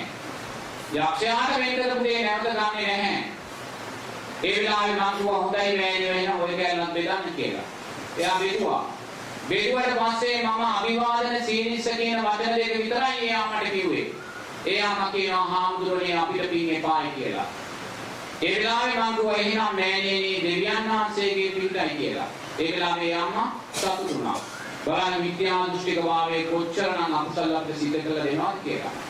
සංඝයා මහා බ්‍රහ්මයාත් වදින සක්‍රයාත් වදින මේ ලෝකයේ තියෙන ශ්‍රේෂ්ඨම පිරිස පින් කෙත කියලා බුදුරජාණන් වහන්සේ හඳුන්වන සංඝ රත්නය හඳුන්වන්නේ අක්ෂයා හැටියට. මොනසා අකුසලයක් සිද්ධ කර ගන්නවා. ඒක තමයි මිත්‍යා දෘෂ්ටික භාවය. මේසා දරුණු මිත්‍යා දෘෂ්ටික භාවයක් අභිභවලා සම්මා දිට්ඨියට පත් වෙච්ච මිනිසෙක් බවට පත් වෙන්න අපි දක්ෂ වුණා. ඒක දක්ෂ භාවයක්. සතර පායේ මිදුණා. මේ සම්මා දිට්ඨියට පත් වෙච්ච මිනිසෙක් බවට පත් වුණා. ඒ වගේ පින්තුනි ඇස් දෙක අන්ධ පින්තුන් කොච්චර මේ ලෝකේ ජීවත් වෙනවද? කන් දෙක ඇසෙන්නේ නැති පින්තුන් කොච්චර මේ ලෝකේ ජීවත් වෙනවද? බණක් අහන්න විදියක් නැහැ. බුදුරජාණන් වහන්සේගේ රූපකාය දකින්න විදියක් නැහැ. සංඝයාගේ රූපකාය දකින්න විදියක් නැහැ. ඇස් දෙක පේන්නේ නැහැ. අතපය අංග විකල වෙච්ච කොච්චර පින්තුන් මේ ලෝකේ ජීවත් වෙනවද? මේසා ඉන්ද්‍රිය දුර්වලතාවයන්ගෙන් පිරිච්ච ලෝකයක පින්තුනි මේ පරිපූර්ණ වූ මනුෂ්‍ය ජීවිතය ලබන්න අපි දක්ෂ වුණා. ඒක දක්ෂභාවයක්. එහෙනම් බලන්න කොයිසානම් ශ්‍රේෂ්ඨ උපතක් ඔබ ලබාගෙන තියෙන්නේ. සතර පායේ මිදුණා. දැන් අර මම මුලින් කිව්වා අර මහත්යාට පුළුවන් උනේ නෑ ඒ දක්ෂභාවය ඇති කරගන්න. එයා උතුම් සුගතියේ ඉපදිලා එයා අර බාහිරවයා කියන තැනට තමයි ආයෙත් ගියේ සතර පාය. නමුත් ඔබලා මේ සතර පායෙන් මිදුණා. ඒ වගේම දෙවියන් කෙරෙහි ශ්‍රද්ධාව සම්මාදිට්ඨියටපත් වුණා. මේ පරිපූර්ණ වූ මනුෂ්‍ය ජීවිතයක් ලැබුවා කියන්නේ ඔබලා මේ ලබාගත් ආ උපත ශ්‍රේෂ්ඨ උපතක්. එහෙමනම් උපත ශ්‍රේෂ්ඨයි කියන කාරණේ අපි තීරණය කළා නම් ඊළඟට බුදුරජාණන් වහන්සේ දේශනා කරනවා පින්වතුනි මේ ලෝකේ ශ්‍රේෂ්ඨ මරණ පහක් තියෙනවා කියලා. මේ ශ්‍රේෂ්ඨ මරණ පහම තියෙන්නේ මේ සම්මා සම්බුද්ධ ශාසනයේ පමණයි. වෙන කොතනකවත් දාමුක නැහැ ආගමක නැහැ. මේ සම්මා සම්බුද්ධ ශාසනයේ පමණයි. මේ ලෝකයේ තියෙන ශ්‍රේෂ්ඨම පළවෙනි මරණය තමයි රහතන් වහන්සේගේ මරණය. ඒකට බුදුරජාණන් වහන්සේ දේශනා කරන්නේ පිරිනිවීම කියලා. සංස්කාරයන් නිරෝධය කරපු නිසා තමා තුළින්ම විඥානයේ නිවිලා යනවා කියලා බුදුරජාණන් වහන්සේ දේශනා කරනවා. බැහැරට යාමක් නැහැ. ගිනි ගොඩක් තියෙනවා. දර තියෙන තාක්කල් මේ ගිනි ගොඩ ඇවිලෙනවා. දර තියෙන තාක්කල් මේ ගොඩ ඇවිලෙමින් පැවතිලා දර ටික සම්පූර්ණයෙන්ම ෂේ වෙලා ඉවරුනාට පස්සේ ගිනි ගොඩ තුලින්ම ගින්දර නිවි යන්නේ අංශේද සංස්කාරයන් නිරෝධය කරපු නිසා රහතන් වහන්සේ තුලින්ම විඥානයේ නිවි යනවා කියලා බුදුරජාණන් වහන්සේ කියනවා. ආයමත් භවයට යෑමක් නැහැ. මේ ජීවිතයේදීම මේ භව ගමන නිමා කරගන්න රහතන් වහන්සේගේ මරණය පිරිනිවීම තමයි මේ ලෝක ධාතුව තුළ තියෙන ශ්‍රේෂ්ඨ මරණය. ඒ මරණය කියන්නේ මේ සම්මා සම්බුද්ධ ශාසනය විතරයි. දෙවෙනි ශ්‍රේෂ්ඨ මරණය තමයි මේ අනාගාමී පින්වතාගේ මරණය. එයා තුළ කාම රාග පටිඝ නැහැ. මෝහය අනුශය වශයෙන් තියෙනවා. මෝහය අනුශය වශයෙන් තියෙන නිසාම බුදුරජාණන් වහන්සේ දේශනා කරනවා එයා තව එක ආත්ම භාවයක් මේ භවයේ සැරිසරනවා. දෙවෙනි ආත්ම භාවයක් එයාට නැහැ කියලා. මේ තව එක ආත්ම භාවයක් මේ භවයේ සැරිසරන මේ අනාගාමී පින්වතාගේ මරණය තමයි මේ ලෝක ධාතුවේ තියෙන ශ්‍රේෂ්ඨ දෙවෙනි මරණය. ඒ මරණය කියන්නේ පින්වතුනි මේ සම්මා සම්බුද්ධ ශාසනය විතරයි. තුන්වෙනි ශ්‍රේෂ්ඨ මරණය මේ සකෘදාගාමී පින්වතාගේ මරණය. එයා තුල සක්කාය දිට්ඨි විචිකිච්ඡා සීලබ්බත පරාමාස ධර්මයන් නැහැ. කාම රාග පටිඝ අනුශය වශයෙන් තියෙනවා. ඒක හරියට අර අලු යට තියෙන ගින්දර වගේ බාහිරට ප්‍රකට නැහැ. කාම රාග පටිඝ අනුශය වශයෙන් තියෙන නිසාම බුදුරජාණන් වහන්සේ දේශනා කරනවා එයා උපරිම ආත්ම භාව දෙකක් මේ භවයේ සැරිසරනවා. තුන්වෙනි ආත්ම භාවයක් එයාට නැහැ කියලා. මේ උපරිම ආත්ම භාව දෙකක් පමණක් මේ භවයේ සැරිසරන මේ සකෘදාගාමී පින්වතාගේ මරණය තමයි මේ ලෝක ධාතුව තුල තියෙන ශ්‍රේෂ්ඨ තුන්වෙනි මරණය. ඒ මරණය තියෙන්නේ මේ සම්මා සම්බුද්ධ ශාසනය විතරයි. හතරවෙනි ශ්‍රේෂ්ඨ මරණය තමයි මේ සතර අපායෙන් මිදුණ කෙනාගේ මරණය. ඒ කියන්නේ සෝවාන් ඵලයටපත් වුණ කෙනාගේ මරණය. එයා තුල සක්කාය දිට්ඨි විචිකිච්ඡා සීලබ්බත පරාමාස කියන ධර්මතාවයන් ක්ෂය වෙලා එයා තුල කාම රාග පටිඝ තියෙනවා. කාම රාග පටිඝ තියෙන නිසාම එයා උපරිම ආත්ම භාව 7ක් මේ භවයේ සැරිසමනවා කියලා බුදුරජාණන් වහන්සේ දේශනා කරනවා. 8 වෙනි ආත්ම භාවය නැහැ. ආත්ම භාව 7යි. 7ක් ඇතුළතදී යා පිරිනිවන් පානවා කියලා බුදුරජාණන් වහන්සේ දේශනා කරනවා. මෙන්න මේ ආත්ම භාව 7ක් ඇතුළත භව ගමන නිමා කරන මේ සෝවාන් ඵලයටපත් වුණ කෙනාගේ මරණය තමයි මේ ලෝක ධාතුව තුල තියෙන ශ්‍රේෂ්ඨ 4 වෙනි මරණය. ඒ මරණය තියෙන්නේ මේ සම්මා සම්බුද්ධ ශාසනය විතරයි. එතකොට 5 වෙනි ශ්‍රේෂ්ඨ මරණය කියලා බුදුරජාණන් වහන්සේ දේශනා කරන්නේ මේ සද්ධානුසාරී ධම්මානුසාරී කියන දෙන්නාගේ මරණය. එයා තාම සෝවාන් මාර්ගයේ තුල ඉන්නේ. නිවන් මාර්ගයට අවතීර්ණ වෙලා නැහැ. යමෙක් සෝවාන් ඵලයටපත් වුණා කියලා බුදුරජාණන් වහන්සේ දේශනා කරන්නේ පින්වතුනි, එයා තුළ මේ ඉන්ද්‍රිය ධර්මයන් සමෝ වැඩිනවා කියන කාරණය. ඉන්ද්‍රිය ධර්මයන් කියන්නේ සද්ධා, වීර්ය, සති, සමාධි, ප්‍රඥා. මෙන්න මේ ඉන්ද්‍රිය ධර්මයන් පහ සමෝ වැඩෙන වෙලාවේ එයා සෝවාන් ඵලය සාක්ෂාත් කර ගන්න. නමුත් මේ සද්ධානුසාරී කියන කෙනා මේ ඉන්ද්‍රිය ධර්මයන් සමෝ වැඩිලා නැහැ. එයා තුළ සද්ධාව වැඩිලා තියෙනවා, ප්‍රඥාව වැඩිලා නැහැ. අපි සද්ධාව වඩවා ගන්න ඕනේ හැම වෙලාවම ප්‍රඥාව මෝදු වෙන ආකාරයෙන් තමයි සද්ධාව වඩව ගන්න. නමුත් මෙයා ඒකට දක්ෂ නැහැ. සද්ධාව වැඩිලා තියෙනවා, ප්‍රඥාව වැඩිලා නැහැ. ඒ නිසා මෙයා සෝවාන් මාර්ගයේ සෝවාන් මාර්ගයේ සද්ධානුසාරී කියන තැන ඉන්නවා. ඊළඟට ධම්මානුසාරී කියලා බුදුරජාණන් වහන්සේ දේශනා කරන්නේ එයා හොඳට ධර්මයේ දන්නවා. ධර්මයේ කතා කරනවා. ධර්මයේ සාකච්ඡා කරනවා. ධර්මයේ ලියනවා. නමුත් මේ ධර්මයේ සියලු දැනීම් තිබ්බත් එයාට ප්‍රඥාවේ සහ සද්ධාවේ දුර්වලතාවය තියෙනවා. එයා ධම්මානුසාරී කියලා බුදුරජාණන් වහන්සේ දේශනා කරනවා. ඒතකොට මේ දෙන්නාම ඉන්නේ සෝවාන් මාර්ගයේ තුල. ඒ නිසා මොකද දැන් මෙයාට තාම සතිය සිහිය සකස් වෙලා නැහැ මේ කාරණා දෙක සමබරව දල්පගන්න. බුදුරජාණන් වහන්සේ මේ පංච ඉන්ද්‍රියයන්ගේ මේ සද්ධා, වීර්ය, සතිය කියන කාරණේ මැද්දෙන් කියලා තියෙන්නේ මොකද? මේ සතියෙන් සිහියෙන් යුතුව එයා මේ කාරණා දෙක සමබර කරගන්නවා. නමුත් මෙයාට තාම සතිය සිහිය සකස් වෙලා නැහැ, යෝනිසෝ මනසිකාරය සකස් වෙලා නැහැ. මොකද සද්ධාර්ම ශ්‍රවණයේ කල්යාණ මිත්‍ර ආශ්‍රය ශ්‍රවණය කළා වූ සද්ධර්මයේ නුවණින් මෙනෙහි කිරීම නිසාමයි මෙයා මේ කාරණා දෙක සමබර කර ගන්න. ඒ නිසා මෙන්න මේ දෙන්නා සද්ධානුසාරී ධම්මානුසාරී කියලා ලෝතුරා බුදුරජාණන් වහන්සේ දේශනා කරනවා. මේ සද්ධානුසාරී ධම්මානුසාරී කියන දෙදෙනාගේ මරණය තමයි මේ ලෝක ධාතුව තුළ තියෙන ශ්‍රේෂ්ඨ පස්වෙනි මරණය. ඒ මරණය කියන්නේ මේ සම්මා සම්බුද්ධ ශාසනය විතරයි. එහෙමනම් පින්වතුනි අපි ශ්‍රේෂ්ඨ උපතක් ලැබුවායි කියන කාරණේ පැහැදිලි. එහෙමනම් ඒ ශ්‍රේෂ්ඨ උපත මේ ශ්‍රේෂ්ඨ මරණ පහින් එකකින් අපි කෙලවර කරගන්න දක්ෂ වෙන්න. එහෙම කෙලවර කරගත්තොත් තමයි අපි මේ සම්මා සම්බුද්ධ ශාසනයේ අරටුවෙන් හරෙන් ප්‍රයෝජනයක් ගන්නවා වෙන්නේ. මොකද මම අර මුලින් සඳහන් කරපු මහත්යා මේ ප්‍රයෝජනය ගත්තේ නැහැ. උතුම් සුගතියේ ඉපදිලා ඒ ජීවිතය සතර අපායට තමයි යොදාගන්නේ. එහෙමනම් ශ්‍රේෂ්ඨ උපතක් ලැබුවා. ඒ ලැබුවා වූ ශ්‍රේෂ්ඨ උපත මේ ශ්‍රේෂ්ඨ මරණ පහෙන් එකකින් අපි අහවර කරන්න ඕනේ. එතනදී පින්වතුනි අපි දකින්න වෙනවා මේ ශ්‍රේෂ්ඨ උපත ලබා දෙන්න අපිට කවුද උපකාර වෙන්නේ කියන කාරණේ. මොකද අපි නිරේතුරුව හිතනවා අපේ අම්මා තාත්තා විසින් අපිට ලබා දුන් ජීවිතයක් මේක කියලා. මේක අපිට අම්මා තාත්තා ලබා දුන් ජීවිතයක් නෙමෙයි. අම්මා කලේ කුසට ආපු දරුවා රැකබලාගෙන පෝෂණය කරලා ලොකු මහත් කරලා යහපත් මිනිසෙක් වෙන්න සමාජගත කළා කියන කාරණයයි අම්මා තාත්තා කලේ. නමුත් ඔබලා අම්මාගේ මව් කුසට ආවේ යම් හේතුවක් නිසා ඔබලා විසින් ස්ප්‍රෙස් කරගත්තා වූ සංස්කාරයන් නිසා ඔබලා අම්මාගේ මව් කුසට ආවේ. මොනවද පින්වතුනි මේ සංස්කාරය? මුලින්ම මෙතන ඉන්න හැම කෙනෙක්ම පෙර ජීවිතේ තෙරුවන් කෙරෙහි ශ්‍රද්ධාව තුල හිටපු අයමයි. ඒ පිළිබඳ සැකයක් නැහැ.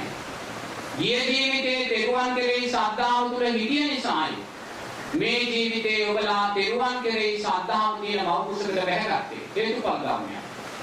යමෙක් මේ ජීවිතයේදී තෙරුවන් කෙරෙහි ශ්‍රද්ධාවෙන් බැහැර වෙනවා නම් ධර්මයේ බුදුරජාණන් වහන්සේගේ අකීකරුභාවයෙන් ජීවිතයට ගලප ගන්නවා නම් ධර්මයේ දෘෂ්ටිගතව ජීවිතයට ගලප ගන්නවා නම් එයාට කවදාක්වත් කොහොමවත් ඊළඟ ජීවිතේ සම්මා දිට්ඨියටපත් වෙච්ච මිනිස්සේ දෙවියෙක් බවට පත් වෙන්න බෑ. කොච්චර පින්කම් කළාටපත් වෙන්න බෑ. එයා දෙවියෙක් වුණත් මිත්‍යා දෘෂ්ටික දෙවියෙක් බවටයි පත් වෙන්නේ. මිනිසෙක් වුණත් මිත්‍යා දෘෂ්ටික මිනිසෙක් බවටයි පත් වෙන්නේ. ඒක හේතුඵල ධර්මයක්. ඒ නිසා මේ ජීවිතේ මොනම හේතුවක් නිසාවත් තෙරුවන් කෙරෙහි වූ ශ්‍රද්ධාවෙන් බැහැර වෙන්න එපා. බුදුරජාණන් වහන්සේ දේශනා කළා වූ ධර්මය දෘෂ්ටි වශයෙන් ගන්න එපා. අකීකරුභාවයෙන් ජීවිතයට ගලප ගන්න එපා. එහෙම කළොත් ඊළඟ ජීවිතයේ මිත්‍යා දෘෂ්ටික භාවයට වැටෙන්නේ. අපි දන්නේ එක මහත්මයෙක් හිටියා පින්නතුනේ. ඒ මහත්මයා අවුරුදු 60ක් විතර ජීවත් වෙච්ච රජේ රැකියාවක් කරපු මහත්මයෙක්. ඒ මහත්මයාගේ දරුවෙක් පැවිදි කරලා ගියා. දරුවෙකුත් පැවිදි කරලා ඉන්නේ. නමුත් මේ මහත්මයා තුළ පින්නතුනේ එක්තරා දෘෂ්ටියක් තිබුණා. ඒ දෘෂ්ටිය තමයි මම පව් කරන්නේ නැහැ. ඒ නිසා මම පින් කරන්න ඕනේ නැහැ කියලා. මම පව් කරන්නේ නැහැ ඒ නිසා මම පින් කරන්න ඕනේ නැහැ කියලා දෘෂ්ටියක් තිබ්බා. ඒක බුදුරජාණන් වහන්සේම දේශනා කළා නැහැ. බුදුරජාණන් වහන්සේ දේශනා කරන්නේ මේ අපි ජීවත් වෙනවා කියලා අපි මේ විඳින්නේ මොකක්ද? ගෙවන්නේ මොකක්ද? ආයුෂ, වර්ණය, සැපය, බලය. මේවා කුමක් නිසාද ලැබුණේ? පෙර සංස්කාර නිසා, කුසල නිසා. එතකොට මේ පෙර කුසල නිසා, සංස්කාර නිසා ලැබුණ ආයුෂ, වර්ණය, සැපය, බලය ගෙවි යනකොට අපි නැවත පින්කම් තුලින් ආයුෂ, වර්ණය, සැපය, බලය රැස් කරනවා. එහෙම රැස් කළේ නැත්නම් අපි හීනභාවයට, දුගීභාවයට, අසරණභාවයට පත් වෙනවා. නමුත් මේ මහත්මයා මේක පිළිගත්තේ නැහැ. එයා දෘෂ්ටියක් හැටියට ගත්තා මම පව් කරන්නේ නැහැ. ඒ නිසා මට පින් කරන්න ඕනේ. එයා අනුන්ට කිව්වේ ඒක තමයි. ඒ නිසා එයා පින් කරේ නැහැ. කර්මයේ කර්මඵල විශ්වාසයෙන් දානයක් දුන්නේ නැහැ. සමාදන් වෙලා සිල්පදයක් ආරක්ෂා කළේ නැහැ. මෙහෙම ඉඳලා මේ මහත්මයා අවුරුදු 65 වගේ වයසේදී නැති වෙනවා. අපෝ මේ මිය යනවා. මිය ගියාට පස්සේ අපි දන්න ස්වාමීන් වහන්සේ නම උන්වහන්සේ සමාධියෙන් අරමුණු කරලා බලලා තියෙනවා මේ මිය ගිය මහත්මයා නැවත උපත සකස් කරගත්තේ කොතනද කියන කාරණය. එතකොට මේ ස්වාමීන් වහන්සේ දකින්නවලු දුප්පත් ද්‍රවිඩ පැල්පතක ද්‍රවිඩ දරුවෙක් වෙලා උපත් ලැබලා තියෙනවා. බලන්න සාසනේ අහිමි කරගත්තා. ඒ මහත්මයාගේ දරුවෙක් මේ මොහොතේ සාසනේ පැවිදි වෙලා ඉන්නවා. නමුත් දැන් යා ද්‍රවිඩ දරුවෙක් තාත්තා. මේ ද්‍රවිඩ දරුවා දන්නේ නැහැ. එයා ගිය ජීවිතේ බෞද්ධයෙක් කියලා. මේ ද්‍රවිඩ දරුවා දන්නේ නැහැ. එයා ගිය ජීවිතේ එයාගේ දරුවා පැවිදි වෙලා ඉන්නවා කියන කාරණේ දන්නේ නැහැ. දැන් මේ ද්‍රවිඩ දරුවා ඒ ද්‍රවිඩ සංස්කෘතිය තුළ ජීවත් වෙනවා. එයා ඊට වඩා දෙයක් දන්නේ නැහැ.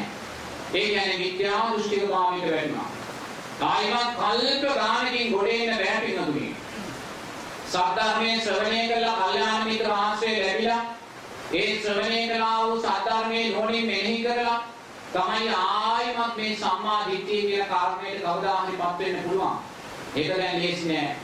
බලන්න ධර්මයේ දෘෂ්ටිගතව ගැනීම නිසා අන්න සම්මා සම්බුද්ධ ශාසනය අහිමි කරලා. දැන් අපේ සමාජයේ තියෙනවා යම් කතිකාවක චෝදනාවක්. මේ සිංහල බෞද්ධ අයගේ ජනගහනය අඩු වෙනවා අන්‍යාගමික පින්වතුන්ලාගේ ජනගහනය වැඩි වෙනවා කියලා. දැන් මොකක්ද මේ වෙන්නේ? හේතුඵල ධර්මය. සිංහල බෞද්ධ ජනතාව තෙරුවන් කෙරෙහි ශ්‍රද්ධාවෙන් ඈත් වෙන්න. ධර්මයේ දෘෂ්ටිගතව ජීවිතයට ගන්න. තෙරුවන් කෙරෙහි ශ්‍රද්ධාවෙන් බැහැර වෙන්න මේ අය මැරිලා ගිහිල්ලා උපදින්නේ මිත්‍යා දෘෂ්ටික පවුල. හේතුඵල ධර්මය. යුද්ධ කරලා වැඩක් නැහැ. හේතුඵල ධර්මය. මොකද බෞද්ධයා කියන කෙනා සත්‍ය සම්මා දිට්ඨිය කියන කාරණේ ඇති වෙන්නේ තෙරුවන් පහළ වුණාට පස්සේ. තෙරුවන් පහළ වුණාට පස්සේ බෞද්ධයා මේ ලෝකේ පහළ වෙන්නේ. මේ මහරහතන් වහන්සේ ලංකාවට වැඩියට පස්සේ තමයි බෞද්ධයා කියන කාරණේ සකස් වෙන්නේ. එහෙනම් අපි බුදුදහමේ බෞද්ධ ආගම ලෝතුරා ධර්මයේ දෘෂ්ටිගතව ගන්න සද්ධාවෙන් බැහැර වෙන්න අපි මරණයෙන් පස්සේ ගිහිල්ලා උපදවන්නේ විද්‍යා දෘෂ්ටික මාර්ගය. හේතුඵල ධර්මයක්. එහෙනම් ඉතින් ප්‍රශ්නයක් තියෙනවා නම් අපි අර්ථවත් කුමක්ද කරන්න ඕනේ? තෙරුවන් කෙරෙහි ශ්‍රද්ධාව තුළට ශක්තිමත්ව කේන්ද්‍රගත වෙනවා. එතන තමයි මොකක් හෝ කියනවා නම් විසඳුමක් තියෙන්නේ. තෙරුවන් කෙරෙහි ශ්‍රද්ධාව තුළට අර්ථවත් වෙනවා. එහෙම අර්ථවත්ව ආවොත් තමයි සිංහල මව් කුසල් වලින් තව සිංහල දරුවන් මේ ලෝකෙට ගිහින්නේ බෞද්ධ ධර්ම සම්මා දිට්ඨියටපත් වෙච්ච ධර්ම. එහෙම නැත්නම් හේතුඵල ධර්මයන් අනුව මේ ජනගානයේ හීන භාවයටපත් වෙන එක දෙවියන්ට බලක්වන්න බැහැ. ඒක හේතුඵල ධර්මයක්. එහෙනම් පළවෙනි කාරණය ඔබලා ගිය ජීවිතයේ තුල තෙරුවන් කෙරෙහි ශ්‍රද්ධාව තුල හිටියා. දෙවෙනි කාරණය තමයි සීලය. බුදුරජාණන් වහන්සේ දේශනා කරනවා ඔබට ඊළඟ ජීවිතේ දෙවියෙක් වෙන්න ඕනේ නම් ඔබට ඊළඟ ජීවිතේ මිනිසෙක් වෙන්න ඕනේ නම් ඔබ දෙවියෙක් මිනිසෙක් බවට පත් කරන්නේ සීලය විසින් කියලා. අම්මා තාත්තා නෙමෙයි අපේ දේපල ඉදරණ වතු පිළි අපි දරන තන්තුරු නෙමෙයි. අපිව නැවත මිනිසෙක් බවට නැවත දෙවියෙක් බවට පත් කරන්නේ කවුද? සීලය විසින්. එහෙනම් බලන්න සීලය විසින් නම් අපිව නැවත දෙවියෙක් මිනිසෙක් බවට පත් කරන්නේ ඔබලා මේ ජීවිතේ මිනිසෙක් බවට පත් කරේ කවුද? සීලය. එහෙනම් ගිය ජීවිතේ අනිවාර්යෙන්ම ඔබලා සිල්පද පහ ආරක්ෂා කරගෙන ජීවත් වෙලා තියෙනවා. ඒ නිසායි මේ මනුස්ස ජීවිතය ඔබලාට ලැබුණේ. ඔබලා ගිය ජීවිතේ සීලය ආරක්ෂා කරගෙන ජීවත් වුණේ නැත්නම් මොකක්ද වෙන්නේ? ප්‍රමාදීභාවයටපත් වෙලා ඉන්නවා. මොකද බුදුරජාණන් වහන්සේ ප්‍රමාදීභාවය කියලා කියන්නේ? බුදුරජාණන් වහන්සේ ප්‍රමාදීභාවය කියන්නේ මේ උදේට නැගිටින්න පරක් වුණා, මූණ හොදන්න පරක් වුණා, රැකියාවට යන්න පරක් වුණා කියන කාරණේ නෙමෙයි. මොකද ඕක කියන්නේ ලෝතුරා බුදුරජාණන් වහන්සේ නමක් සාරාංශක කල්පලක්ෂ ගාන පෙරම් පුරන්න ඕනේ නැහැ. බුදුරජාණන් වහන්සේ ප්‍රමාදීභාවය කියලා කියන්නේ මේ සත්වයා සතර අපායන්ට වැටිලා කල්ප ගණන් ප්‍රමාද වෙනවා. සතර අපායට වැටිලා කල්ප ගණන් ප්‍රමාද වෙනවා. ලෝභය, ද්වේෂය, මෝහය නිසාම සතර අපායට සත්වයේ වැටුණොත් කල්ප ගණන් ප්‍රමාද වෙනවා. මෙන්න මේ ප්‍රමාදභාවය තමයි බුදුරජාණන් වහන්සේ ප්‍රමාදභාවය කියලා දේශනා කරන්නේ. එහෙනම් මේ ප්‍රමාදභාවය සකස් කරන්නේ කුමක් නිසාද? දුස්සීලභාවය නිසා. එහෙනම් ඔබ අප්‍රමාදී ජීවිතයක් ලැබුවා මේ සුගතියේ. ඒ ලැබුවේ කුමක් නිසාද? සීලය නිසා. ඒ නිසා ගිය ජීවිතයේ දෙවියන් කෙරෙහි ශ්‍රද්ධාව තුළ හිටියා. ඒ වගේම ඔබ සිල්පද පහ ආරක්ෂා කරගෙන ජීවත් වෙච්ච පිරිසක්. තුන්වෙනි කාරණය තමයි පින්නතුනේ දානය. දානය තුලින් අපිට ලැබෙන්නේ කුමක්ද? ආයුෂ, වර්ණය, සැපය, බලය. ඔබලා මේ ජීවිතයේ මේ අත්විඳින්නා වූ ආයුෂ, වර්ණය, සැපය, බලය කියන්නේ කුමක්ද? පෙර ජීවිතයේ කර්මඵල විශ්වාසයෙන් දුන්නා වූ දානයන්ගේ අංශස. වෙන දෙයක් නෙමෙයි මේ ආයුෂ, වර්ණය, සැපය, බලය කියන්නේ. එහෙනම් බලන්න ඔබලාගේ මේ ජීවිතය කියන්නේ කුමක ඵලයක්ද? තෙරුවන් කෙරෙහි ශ්‍රද්ධාවත්, සීලයෙන්, දානයෙන් ඵලය. වෙන දෙයක් නෙමෙයි මේ අම්මා තාත්තා දුන්න ජීවිතයක් නෙමෙයි. මේ තෙරුවන් කෙරෙහි ශ්‍රද්ධාවත්, සීලයත්, දානයත් විසින් තමයි ඔබලාට මේ ජීවිතේ අම්මා තාත්තා සොයලා දුන්නේ. ඒ නිසා බුදුරජාණන් වහන්සේ දේශනා කරනවා ඔබලාගේ අම්මා තාත්තාට වඩා තෙරුවන් කෙරෙහි ශ්‍රද්ධාවට, සීලයට, දානයට ගරු කරන්න කියලා. එහෙම ගරු කරද්දී ඔබ නිතරම අම්මා තාත්තාට ගරු කරන කෙනෙක් බවට පත් වෙනවා කියලා. එහෙනම් දැන් කල්පනා කරන්න මම මුලින් මතක් කළා ඔබ ලබාගත් උපතේ තියෙන ශ්‍රේෂ්ඨභාවය. ඒ උපත ශ්‍රේෂ්ඨ මරණ පහෙන් එහෙකට අරන් යන කාරණේ මතක් කළා. ඒ ශ්‍රේෂ්ඨ උපත ලබා දෙන්න ඔබට හේතුණා වූ කාරණා ටික මතක් කළා. දැන් මේ සියලු කර්ම දෝෂින් අරගෙන පින්නතුනේ ගිහි පින්නතුල්ලා කියලා අපි දැන් කොටෙන්ද ධ්‍යාන තියෙන්නේ. බුදුරජාණන් වහන්සේ ගිහි පින්නතුල්ලාට දේශනා කරන්නේ සතර අපායෙන් මිදෙන්න කියන කාරණේ. ඒක තමයි බුදුරජාණන් වහන්සේ අපිව කියන්නේ. මොකද මේ ධර්ම දේශනාව කරන්නේ ගිහි පින්නතුල්ලා උදෙසා. පැවිදි පින්නතුල්ලා උදෙසා නෙමෙයි. ඒ නිසා ගිහි පින්නතුල්ලා උදෙසා බුදුරජාණන් වහන්සේ ඉලක්කය සකස් කරන්නේ කොතෙන්ද? සතර අපායෙන් මිදෙන්න කියලා. සතර අපායෙන් මිදෙන්න කියලා තැනයි සකස් කරන්නේ. ඒතකොට සතර අපායෙන් මිදෙන්න කියන තැනදී අපි මුලින්ම මොකක්ද ඇති කරගන්න ඕනේ? මුලින්ම අපි අපේ තියෙන විචිකිච්ඡාව කියන කාරණයෙන් අපි බැහැර වෙන්නේ. මොකද අපි මේ ධර්ම මාර්ගය ගැන හිතනකොට හැම වෙලාවම අපිට හිතෙන්නේ මට මේ ජීවිතේ සතර පායි මිදෙන්න බැහැ. පුළුවන්ද? අනේ මේක කරන්න බැහැ. මට ගොඩක් වගකීම් තියෙනවා. මට දුවදරුවෝ ඉන්නවා. මම රැකී ආරක්ෂා කරනවා, ව්‍යාපාර කරනවා. ඒ නිසා අපිට පුළුවන් කමක් නැහැ. අපිට බැහැ කියන කාරණේ තමයි අපි ඉස්සර සකස් කරගන්නේ. ඒ නිසා මුලින්ම පින්නතුනි මේ විචිකිච්ඡාව කියන කාරණයෙන් බැහැර වෙන්න ඕනේ. මොකද විචිකිච්ඡාව කියන තාක්කල් සද්ධාව කියන කාරණේ සකස් වෙන්නේ නැහැ. හේතුඵල ධර්ම. හේතුඵල ධර්ම. විචිකිච්ඡාව සැකයේ තියෙන තාක්කල් සද්ධාව සකස් වෙන්නේ නැහැ. මොකද යමෙක් සෝවාන් ඵලයට පත් වෙනකොට එයා තුළ තෙරුවන් කෙරෙහි අතල සද්ධාව සකස් වෙනවා. ඒ තෙරුවන් කෙරෙහි අතල සද්ධාව සකස් වෙන වෙලාව තමයි විචිකිච්ඡාව යාගේ බැහැර වෙන්නේ. එහෙනම් විචිකිච්ඡාව තියෙන තාක්කල් අපිට කවදාකවත් සද්ධාව කියන කාරණේ සකස් වෙන්නේ නැහැ. ඒ නිසා ඔබ තුළ විශ්වාසයක් තියෙන්න ඕනේ. බුදුරජාණන් වහන්සේ දේශනා කරනවා මේ ධර්මයේ සම්දිට්ඨිකව තියෙන තාක්කල් මේ ධර්මයේ ඵලයන් අපිට ලබන්න පුළුවන් කියලා. කවුද මේ දේශනා කරන්නේ? බුදුරජාණන් වහන්සේ. එහෙනම් ධර්මයේ සම්දිට්ඨිකව කියනවාද? ධර්මයේ සම්දිට්ඨිකව කියනවා කියලා කියන්නේ කොහොමද? මේ ධර්මයේ සම්දිට්ඨිකව ආරක්ෂා කරලා දෙන්නේ කවුද? උපසම්පදා භික්ෂුව. තේරුණාද? මේ ලෝකයේ මේ මොහොතේ වැඩ සිටිනා වූ දහස් ගණනක් වූ ප්‍රාතිමෝක්ෂ සීලය ආරක්ෂා කරගෙන ජීවත් වෙන උපසම්පදා භික්ෂුව තමයි මේ ධර්මයේ සම්දිට්ඨිකව ආරක්ෂා කරලා දෙන්නේ. ඔබලා හැම රාත්‍රියකම හැම උදේකම ධම්මෝ සම්දිට්ඨිකෝ අකාලිකෝ කියලා මේ ධර්මයේ ගුණයන් වන්දනා කරනකොට ඔබ ඒ වන්දනා කරන්නේ කාටද?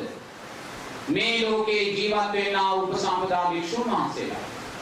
මොකද මේ ප්‍රාතිමෝක්ෂ සීලය ආරක්ෂා කරගෙන ජීවත් වෙන උපසම්පදා භික්ෂුව තමයි මේ ධර්මයේ සම්දිට්ඨික ගුණය ආරක්ෂා කරන්නේ. ඒක වෙන්නේ බුදුරජාණන් වහන්සේ උපසම්පදා භික්ෂුවකට විනය කාරණා 227ක් දේශනා කළා. මේ විනය කාරණා 227න් බරපතලම විනය කාරණා 4ක් තියෙනවා. ඒකට කියනවා සතර පාරාජිකා කියලා. ඒ සතර පාරාජිකා ගිහියයි දැනගත යුතු නැහැ. ඒක සංඝයාටයි දෙයක්. මේ සතර පාරාජිකාවලින් එකකට හරි යම් ස්වාමීන් වහන්සේ නමක් පත් වුණොත් බුදුරජාණන් වහන්සේ දේශනා කරනවා එයාට භික්ෂුත්වයට උපසම්පදාව නැහැ කියලා. එයා ශාසනයටයි නැහැ කියලා. එතකොට මේ මොහොතේ මේ සතර පාරාජිකා ආරක්ෂා කරගෙන ජීවත් වෙන දහස් ගණනක් උපසම්පදා භික්ෂුන් වහන්සේලා මේ ලෝකෙ ජීවත් වෙනවා. ලංකාවේ, බුරුමේ, තායිලන්තේ වගේ මේ සියලු තේරවාදී බෞද්ධ රටවල් වල ජීවත් වෙනවා. යම් දවසක් එනවා මෙහෙම ගිහිල්ලා යම් දවසක් එනවා සතර පාරාජිකා ආරක්ෂා කරගෙන ජීවත් වෙන අවසාන ස්වාමීන් වහන්සේ ඉතුරු වෙන දවසක් එනවා. දැන් එයා තමයි අන්තිම කෙනා. ඒක තායිලන්තේ වෙනවා, බුරුම වෙන්න පුළුවන්, ලංකාවේ වෙන්න පුළුවන්, තේරවාදී බෞද්ධ ආගමික රටක. එතකොට මේ අවසාන සතර පාරාජිකා ආරක්ෂා කරගෙන ජීවත් වෙච්ච භික්ෂුව අපවත් වෙන වෙලාවේ ධර්මය අතුරුදහන් වෙනවා. මොකද ඔක්කොම ස්වාමීන් වහන්සේලා ප්‍රාතිමෝක්ෂ සීලෙන් දුර්වල. ධර්මයේ සම්දිට්ඨික ගුණයන් එදා තමයි අතුරුදහන් වෙන්නේ. නමුත් මේ මොහොතේ මේ සීලයන් ආරක්ෂා කරගෙන ජීවත් වෙන ස්වාමීන් වහන්සේලා දහස් ගණනක් මේ ලෝකයේ තුල ඉන්නවා. ඒ නිසා ධර්මයේ සම්දිට්ඨිකයි. ධර්මයේ සම්දිට්ඨික භාවයේ තියෙනවා. තාම චතුරාර්ය සත්‍ය කතා කරනවා, ආර්ය ශ්‍රාන්තික මාර්ගයේ කතා කරනවා, සතර සතිපට්ඨානයේ කතා කරනවා, පටිච්ච සමුප්පාදයේ කතා කරනවා. එයි තාම ධර්මයේ සම්දිට්ඨිකව අර උතුම් සීලයන් ආරක්ෂා කරගත්තා වූ ස්වාමීන් වහන්සේලා දහස් ගණනක් මේ ලෝකේ ජීවත් වෙනවා. එහෙනම් ධර්මයේ සම්දිට්ඨිකව තියෙන තාක්කල් බුදුරජාණන් වහන්සේ දේශනා කරනවා මේ ධර්මයෙන් ලබන්න තියෙනා වූ ඵලයන් ලබන්න එහෙනම් ඒ විශ්වාසය අපිට තියෙනවා. එතනදී තමයි විචිකිච්ඡාව අපෙන් බැහැර වෙන්නේ. ඒ නිසා මුලින්ම අපි තුළ මේ විශ්වාසය සකස් කරගන්න ඕනේ. බුදුරජාණන් වහන්සේ පුළුවන් කියලා කියනවා නම් මේ මාර්ගය තුල අර්ථවත්ව ගමන් කිරීමෙන් අපිට දෙන්න යන්න පුළුවන් කියන විශ්වාසය. සැකේ තියෙන තාක්කල් නම් සත්‍තාව බැහැර වෙන්නේ මූලික කරුණ විචිකිච්ඡාවෙන් බැහැර වෙන මූලික කරුණ. දෙවෙනි කාරණය නිරේතුරුවම අපි මේ ගමන යනකොට අපි පරමාදර්ශී චරිත හැටියට යමක් ගන්නවා. මොකද කෙනෙක් වෛද්‍යවරයෙක් වෙන්න යනවා නම් එයා වෛද්‍යවරයෙක් පරමාදර්ශී චරිත හැටියට ගන්නවා. කෙනෙක් ගුරුවරයෙක් යනවා නම් එයාම එයා ජීවත් වෙන්නේ. එහෙනම් අපි මේ මාර්ගය තුල ගමන් කරලා මේ සතර අපායෙන් මිදෙනවා කියන තැනට නම් යන්න හදන්නේ. අපේ පරමාදර්ශී චරිත ජීවිතේ කවුද? අර අනේ පිළි සිටුතුමා, විසාකාව, නකුල මාතා, නකුල පියා, අර වේලුකණ්ඩකී නන්ද මාතාව, උග්‍ර ගෘහපතිතුමා, අනාගාමී උපාසකවරු. මෙන්න මේ චරිත තමයි අපේ පරමාදර්ශී චරිත බවට පත් කරගන්නේ. බලන්නේ උග්‍ර ගෘහපතිතුමා කියන්නේ අනාගාමී වෙච්ච කෙනෙක්. එයාට බිරින්දෑවරු 5 දෙනෙක් හිටියා. එක ගෙදර බිරින්දෑවරු 5 දෙනෙක් හිටියා. එයා බුදුරජාණන් වහන්සේ ළඟට ගිහිල්ලා සද්ධර්මයෙන් ශ්‍රවණය කරලා එයා කාම රාග පටිඝයන් සම්පූර්ණව නැති වෙලා අනාගාමී ඵලයේ සාක්ෂාත් කරගෙන එයා ගෙදෙට්ට ඇවිල්ලා කියනවා තමන්ගේ බිරින්දෑවරු මම අදින් පස්සේ ඔබලා සමග කාමයෙන් ඇසුරු කරන්නේ නැහැ. ඔබලා කැමති කෙනෙකුට යන්න පුළුවන්. මම අවශ්‍ය දායාද දෙනවා. කැමති කෙනෙකුට සහෝදරිය වගේ ගෙදර ඉන්න පුළුවන්. එක පිළිගක් කියනවා මට අහවලා එක විවාහ වෙන්න ඕනේ කියලා. ගෙන්නලා අතපැන්වක් කරලා විවාහ කරලා දායාදත් එක දීලා අරිනවා. අනිත් බිරිඳවරු 4 දෙනා කියනවා සහෝදරියන් හැටියට අපි මේ ගෙදර ජීවත් වෙනවා. ඔය අනාගාමී උග්‍ර ගෘහපතිවරයා ජීවත් වුණේ කොහොමද? බිරිඳවරු 5 දෙනෙක් හිටියේ ගෙදර. එහෙනම් අපිට කවදාකවත් එහෙම බැඳි නැහැ. එහෙනම් එවැනි ප්‍රශ්නයක් මතුවෙන්න විදිහක් නැහැ. ප්‍රශ්නයක් මතුවෙන්නේ විචිකිච්ඡාව තියෙන නිසා. එතකොට දැන් විචිකිච්ඡාවෙන් බැහැර වුණා මුලින්ම අපි.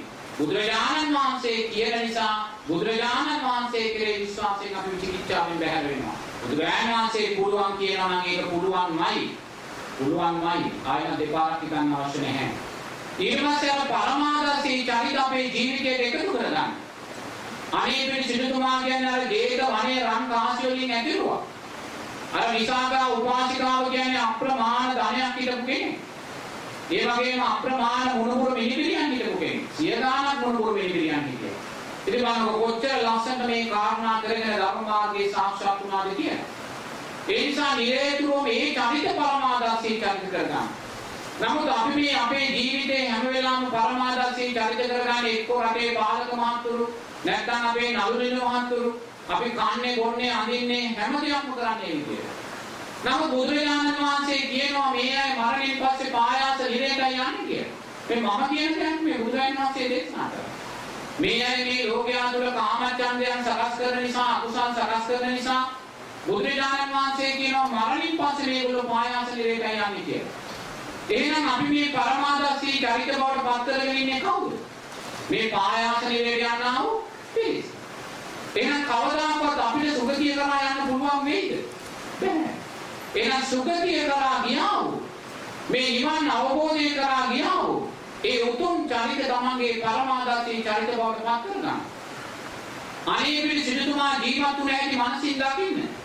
විසාකාව ජීවත් වුණේ කොහොමද කියලා මනසින් දකින්න. වේලුකණ්ඩකී නන්ද මාතාව අනාගාමී උපාසිකාව ජීවත් වුණේ කොහොමද කියලා මනසින් දකින්න. එයා දෙවියොත් එක්ක කතා කරනවා. සතරවරන් දෙවියොත් එක්ක එයා කතා කරනවා. මේ උපාසක අම්මා කෙනෙක්. ඒතර බලන්න මේගොල්ලොත් එක්ක මනසින් ජීවත් වෙන්න. මේ අය කොහොමද හැසිරුනේ කොහොමද මේ අය කෑවිවිවේ කොයි විදියට මේ අය ඇඳුම් පැළඳුම් මැන්දේ කොයි විදියට මේ අය ශාසනයේ සේවයක් කළේ කියලා මනසින් දකිමින් ඒ ආකාරයට ඒමා පරමාදර්ශී චරිත කරගන්න. මනසින් ඒ ඇත්ත එක ජීවත් වෙන මනසින් ඒ ඇත්ත එක කතා කරන්න. කතා කරමින් ඒ ශක්තිය ඔබේ මේ මාර්ගයේ ශක්තියක් කරගන්න. එහෙනම් මුලින්ම විචිකිච්ඡාවෙන් බැහැර වෙන්න. දෙවෙනිව ඔබලා මේ පරමාදර්ශී චරිත ඔබේ ජීවිතේ කොටසක් බවට පත් කරගන්න. අන්න දැන් ඔබට මාර්ගයේ තුල ශක්තිමත් යන්න පුළුවන්. මේ මාර්ගයේ තුල ශක්තිමත් යද්දී නිවන් අවබෝධ කරනවා කියන තැන හිත පිහිටන්න යන්න එපා. චතුරාර්ය සත්‍ය අවබෝධ කරගන්නවා කියන තැන එකපාරට හිත පිහිට ගන්න යන්න එපා. එහෙම පිහිටන්න ගියොත් මාන්නේ සකස් වෙනවා. මොකද ධර්මයෙන් එක ගුණක් අපි මේ පැත්තෙන් අල්ල ගන්නකොට මාර්යා ඊළඟ ගුණේ මොකක් හෝ තොණ්ඩුවක් එල්ලෙනවා. ඒක තමයි මාර්යාගේ සිරිත. මේ සම්මා සම්බුද්ධ ශාසන ලක්ෂ ගාණක් අපි වරද්දගත්තේ නිසාමයි. ධර්මයේ එක ගුණක් මේ පැත්තෙන් අල්ලනකොට අනිත් ගුණේ මාන්නේ නැත්තම් ආඩම්බරකාරකම මොකක් හෝ දෙයක් එල්ලලා දාමු මේ පැත්තේ. ඉතින් අපි නිවන් අවබෝධ කරා යනවා කියලා අපි නිකම්ම තව සක්කාය දිට්ඨිය වඩව ගන්නවා. මමත්වයේ වඩව ගන්නවා. අර ඈත ඉලක්කයක් එකපාරට දිබ්බට පස්සේ එයා මොකද කරන්නේ? සෝවාන් වෙන්නේ ඉස්සෙල්ලා එයා සෝවාන් වුණා කියලා හරි අපරාධයක් ඒක. මොකද ඈත ඉලක්කයක් නෑ තියාගත්තේ. නමුත් ගමන යන්නේ ඉක්මන්. නමුත් එයා සෝවාන් වෙලා නෑ. එයා සෝවාන් වෙලා කියලා හිතනවා. එයා තුළ සක්කාය දිට්ඨි විචිකිච්ඡා සීලබ්බත පරාමාස ධර්මතාවයන් තියෙනවා. නමුත් එයා හිතනවා මම දැන් සෝවාන් කියලා. ඇයි මේ අර ඈත ඉලක්කයක් තියා ඉලක්ක කරගත්තා. ඒ නිසා බුදුරජාණන් වහන්සේ දේශනා කරන තැනින් බුදුරජාණන් වහන්සේ අනේ පිළිසිතුමාට කිව්වේ නෑනේ රහත් වෙන්න කියලා. සෝවාන් වෙලා තියෙද්දි විසාකාවට කිව්වේ නෑනේ ඔබ දැන් මේවා අත්හැරලා ඇවිල්ලා රහත් වෙන්න කියලා මෙතෙන් යන්න කියලා පැවිදි වෙන්න කියලා කිව්වේ නෑ. ඒ ගිහි පින්වතුන්ලාට අදාළ දේ තුන අපි ඉන්නේ. සීමාව ඉක්මවා ගියොත් මාන්නේ වැඩෙනවා. සක්කාය දිට්ඨිය වැඩෙනවා. අවසානයේ භාවනාවේ නාමයෙන් අපි සක්කාය දිට්ඨිය වඩවා ගන්නවා. එසා බුදුරජාණන් වහන්සේ කියන තැන ඉන්න. ගිහි පින්වතුන්ලාට බුදුරජාණන් වහන්සේ දේශනා කරන්නේ සතර අපායෙන් මිදෙන්න. සතර අපායෙන් මිදුණාට පස්සේ තව කෙනෙක් පාර කියන්න ඕනේ නැහැ. තව කෙනෙක් පාර කියන්න ඕනේ නැහැ. එයා කාගෙවත් පාර අහන්න ඕනෙත් නැහැ. මොකද එයා පංච උපාදානස්කන්ධය දැකලායි තියෙන අනිත්‍යභාවය. එයා තුල වැඩෙන්න තියෙන්නේ පංච උපාදානස්කන්ධයේ අනිත්‍යභාවය විතරයි. එයා දැක්කනම් ඉතුරු ටික වඩා ගන්න එක එයාට ප්‍රශ්නයක් නෙමෙයි. ප්‍රශ්නයක් නෙමෙයි. ඒ බය වෙන්නත් අවශ්‍ය නැහැ. මොකද සතර අපායෙන් මිදුණා නම් අපි ආයෙම සතර අපායට වැටෙන්නේ නැහැ. ඒ නිසා මේ කාරණා ගැන හිතලා මම සතර අපායෙන් මිදෙනවායි කියන තැන හිත පිළිගන්න. ඔය සෝවාන් සකෘදාගාමි අනාගාමි අරියත් ඕවා ගැන හිතන්න යන්නත් එපා. ඕවා හරි කෙලෙස් අපේ හිතේ මාන්නේ සක්කාය දිට්ඨිය වඩවන දේවල්. ඔය මාර්ගඵල ඥාන. ඒ පැත්ත වඩන්න යන්න එපා. මම කොතනද ඉන්නේ කියලා හිතන්න යන්න එපා. හැම වෙලාවම මාර්ගය තුල ඉන්නවාද කියලා දකින්න. මාර්ගය තුල ඉන්නවාද කියලා බලන්න. මම සෝවාන් සකෘදාගාමි හිතන්නේ පොව කෙලෙස්මයි. ඒ හිතනවා කියන්නේ ඔබ තාම රූපේ අනිත්‍යභාවය දැකලා නැහැ. ඔබ තාම විඳීමේ අනිත්‍යභාවය දැකලා නැහැ. නොදැක්ක නිසායි ඔබ මේවා තාම හිතමින් යන්නේ. ඒ නිසා හැම වෙලාවම අපි දකින්න ඕනේ මේ ගමන යද්දී අපි තුලින්ම ස්වයං පරීක්ෂණයක් අපි කරගන්න ඕනේ. අපි තුල නිහතමානීභාවය සකස් වෙනවද කියලා. ඒක තමයි මේ මාර්ගයේ මනිනමින්ම. මුලින්ම තමාට කල්යාණ මිත්‍රයෙක් වෙන්න ඕනේ. තමාට කල්යාණ මිත්‍රයෙක් වෙනවා කියන්නේ මොකක්ද? තමා නිහතමානී වෙනවා. තමා නිහතමානී නැත්නම් තමාට කල්යාණ මිත්‍රයෙක් වෙලා නැහැ. තමා තුළ නිහතමානීභාවයේ තිබ්බොත් තමයි අපිට කල්යාණ මිත්‍රයෙක් සොයාගෙන යන්න පුළුවන්. තමා නිහතමානී නැත්නම් කල්යාණ මිත්‍රයෝ 1000ක් හිටියත් වැඩක් වෙයිද? වැඩක් නැහැ. එහෙනම් මේ මාර්ගයේ යද්දී මුලින්ම තමාට කල්යාණ මිත්‍රයෙක් වෙන්න. ඒ කියන්නේ තමා නිහතමානීභාවය ඇති කරගන්න.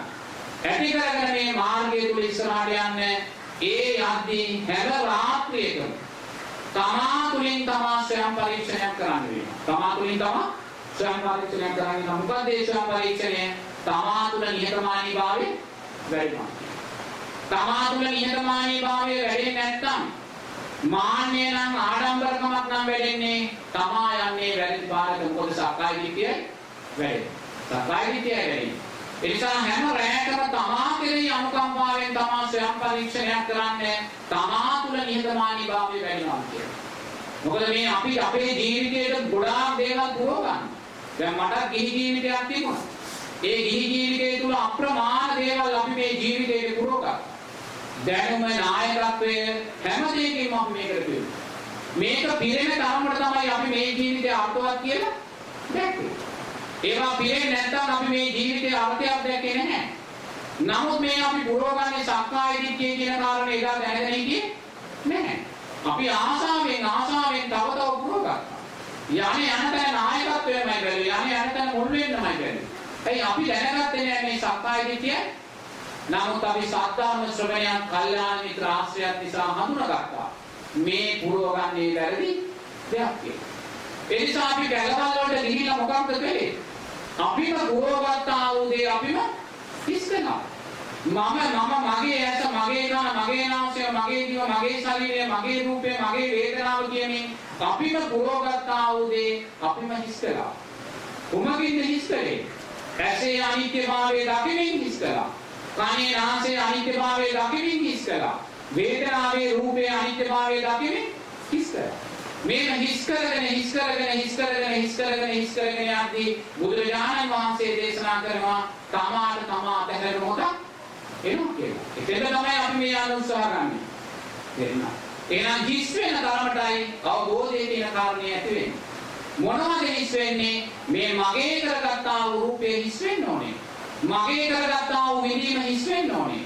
මගේ කරගත්තා වූ හඳුනා ගැනීම හිස් වෙන්න ඕනේ. මගේ කරගත්තා වූ සංස්කාර හිස් වෙන්න ඕනේ. මගේ කරගත්තා වූ විඥානෙ එනම් පිරෙන දෙයක් මෙතන නැහැ. භාවනාවේ නාමයෙන් යමක් පිරෙනවා නම් ඒ අපි යන්නේ වැරදි පාරට. ඒ නිසා හිස් වෙන බවම දකින්න, හිස් වෙන බවම දකින්න, හිස් වෙන බවම දකින්න. රහතන් වහන්සේගේ ජීවිතය කියන්නේ හිස් වූ දෙයක්මයි. එයා රූපේ හැටියට මගේ දෙයක් දකින්නේ නැහැ.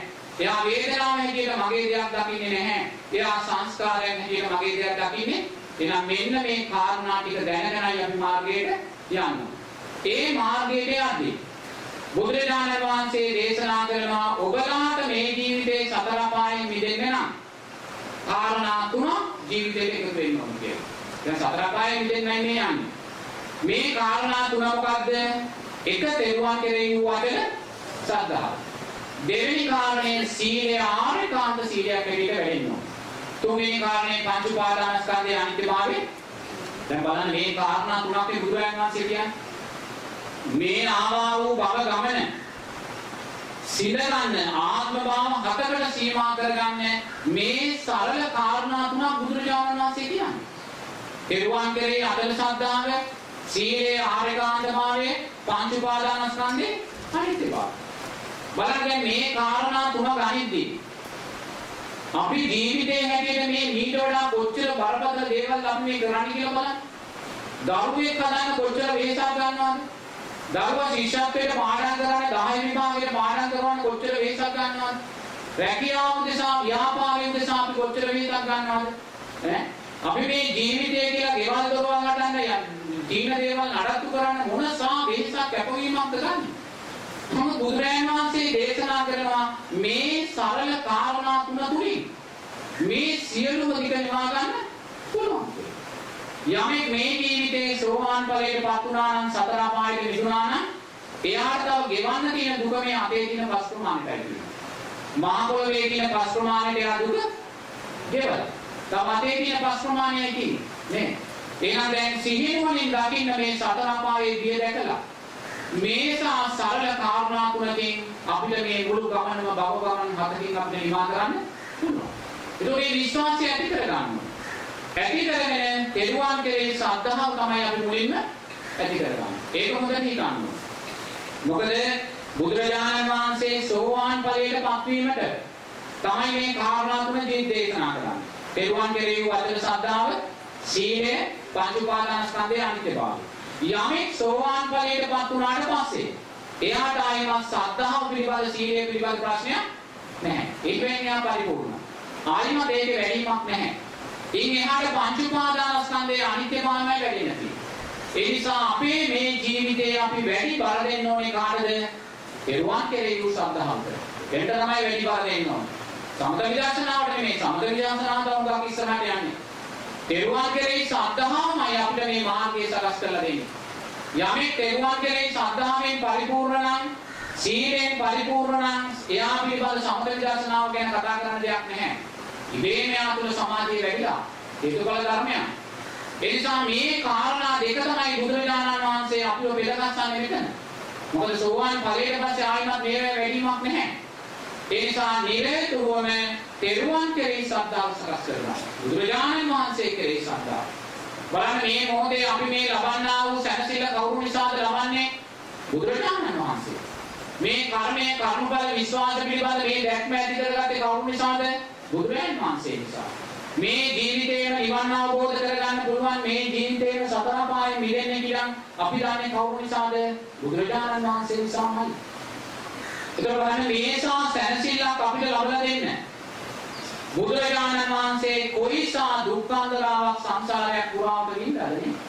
බලන්න අපි මේ ලබන සැනසෙල්ල අපි දකින්නේ කොහොමද ලැබුණේ කියලා.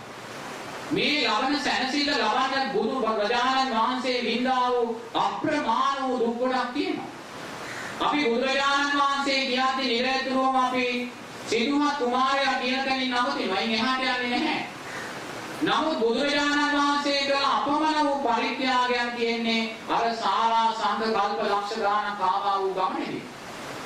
එදා දීපංකර බුදුරජාණන් වහන්සේගේ පාද මූලෙදී අපේ බෝධිසත්වයන්ට අවශ්‍ය නම් තිබුණා චතුරාර්ය සත්‍ය අවබෝධ කරගන්න. නමුත් උන්වහන්සේ චතුරාර්ය සත්‍ය අවබෝධයට යන්නේ නැහැ. මම තනිවම නිවන් දකින්නේ නැහැ. තව සියක් කෝටි ප්‍රකෝටි ගාණක් දෙනාට මේ නිවනේ අසිරිය කියලා නිවන් දකින්නේ කියලා ආත්මාර්ථකාමී වෙන්නේ නැහැ, පරාර්ථකාමී වෙනවා. එදා බලන්නේ බෝධිසත්වයේ පරාර්ථකාමී තීරණය ගත්තේ කවුරු නිසාද? ඔබත් මමත් නිසාමයි. අපි මේ මොහොතේ මේ ලබන්නා වූ සැනසෙල්ල උදෙසාමයි, වෙන හේතුවක් නිසා නෙමෙයි. එතනින් සංසාරයට බැහැලා බුදුරජාණන් වහන්සේ පසු කාලීනව දේශනා කරනවා මම ඇස් ගලවලා දන් දුන්නා කියනවා කැමැත්තෙන්. මහා සාගරයේ ජලය පරාද වෙන රුධිරය දන් දුන්නා කියනවා කැමැත්තෙන්. මහා පොළවේ පස් පරාද වෙන ශරීර මාංශ දන් දුන්නා කියනවා කැමැත්තෙන්. බලන්න කල්පයක් කියන්නේ කොච්චරද? යොදුනක් දිග යොදුනක් පළල යොදුනක් කුස පෙට්ටියක් ගන්න කියනවා. මේකට අබෑට පුරවන්න කියනවා. අවුරුදු 100කට වතාවක් එක අබෑටයක් අයින් කරන්න කියනවා. කවදාද මේ අබෑට ඉවර වෙන්නේ? එදාටයි කල්පයක් නිමා වෙන්නේ කියනවා. දැන් බලන්න මෙවැනි කල්ප සාරා සංඝ කල්ප ලක්ෂ ගාණක් පෙරුම්පිරුවා. ඒ ආවා වූ ගමනේදී මහා සාගරයේ ජලයට වඩා රුධිරය දන් දුන්නා. මහා පොළවේ පසට වඩා ශරීර මාංශ දන් දුන්නා. බිරිඳක් විසමක් රටක් රාජ්‍යයක් සක්විති රජකමක් මේ කොයි දේ තිබ්බත් දන් දුන්නා කවුරු නිසා? ඔබත් මමත් මේ විදිහට සැනසෙල්ල උදෙසා ඒසා කැපවීමක් කරලා ලබාගත්තා වූ සම්මා සම්බුද්ධ ඥානයේ අසිරිය තමයි අපි මේ විඳින්නේ. එතනින් එහෙම ඇවිල්ලා අර සිදුමත් කුමාරයාගේ ඉපදිලා මොන අසිරියක්ද ලබන්නේ? රාමේ සුරාමේ සුභ මාලිගා ලබනවා. යසෝදරාව රාහුල වගේ බිරිඳක් දරුවෝ ලබනවා. සක්විති රජකමක උරුමය ලබනවා. උදේට එළියට දාන කෙළපිටක් වගේ මේ සියල්ල අතහරින්න. බලන්න අපිට පුළුවන් ද අපේ දරුවෙක් පාසලට ගිහිල්ලා පැයක් ප්‍රමාද වුණොත් සැනසෙල්ලේ ඉන්න? බිරිඳ ස්වාම පුරුෂයා පැයක් ප්‍රමාද වුණොත් සැනසෙල්ලේ ඉන්න පුළුවන්ද? බලන්න කොයිසා අසිරියක් අතහරින්නේ ඔබත් මමත් මේ විදිහට සැනසෙල්ල උදෙසා. ඊට පස්සේ උන්වහන්සේ දුෂ්කර ක්‍රියා කරන අවිනිෂ්ක්‍රමණය කරලා උන්වහන්සේ පසු කාලීනව කියනවා ආනන්ද මට ගුරුවරයෙක් හිටියේ නෑ, පතපොත තිබ්බේ නෑ, මාර්ගය අසාධන ගන්න කෙනෙක් තිබ්බේ නෑ. ඒ නිසා මම හිතුවේ දුක තුලින්මයි දුක ජය ගන්න කියලා. දුක තුලින්මයි දුක ජය ගන්න කියලා.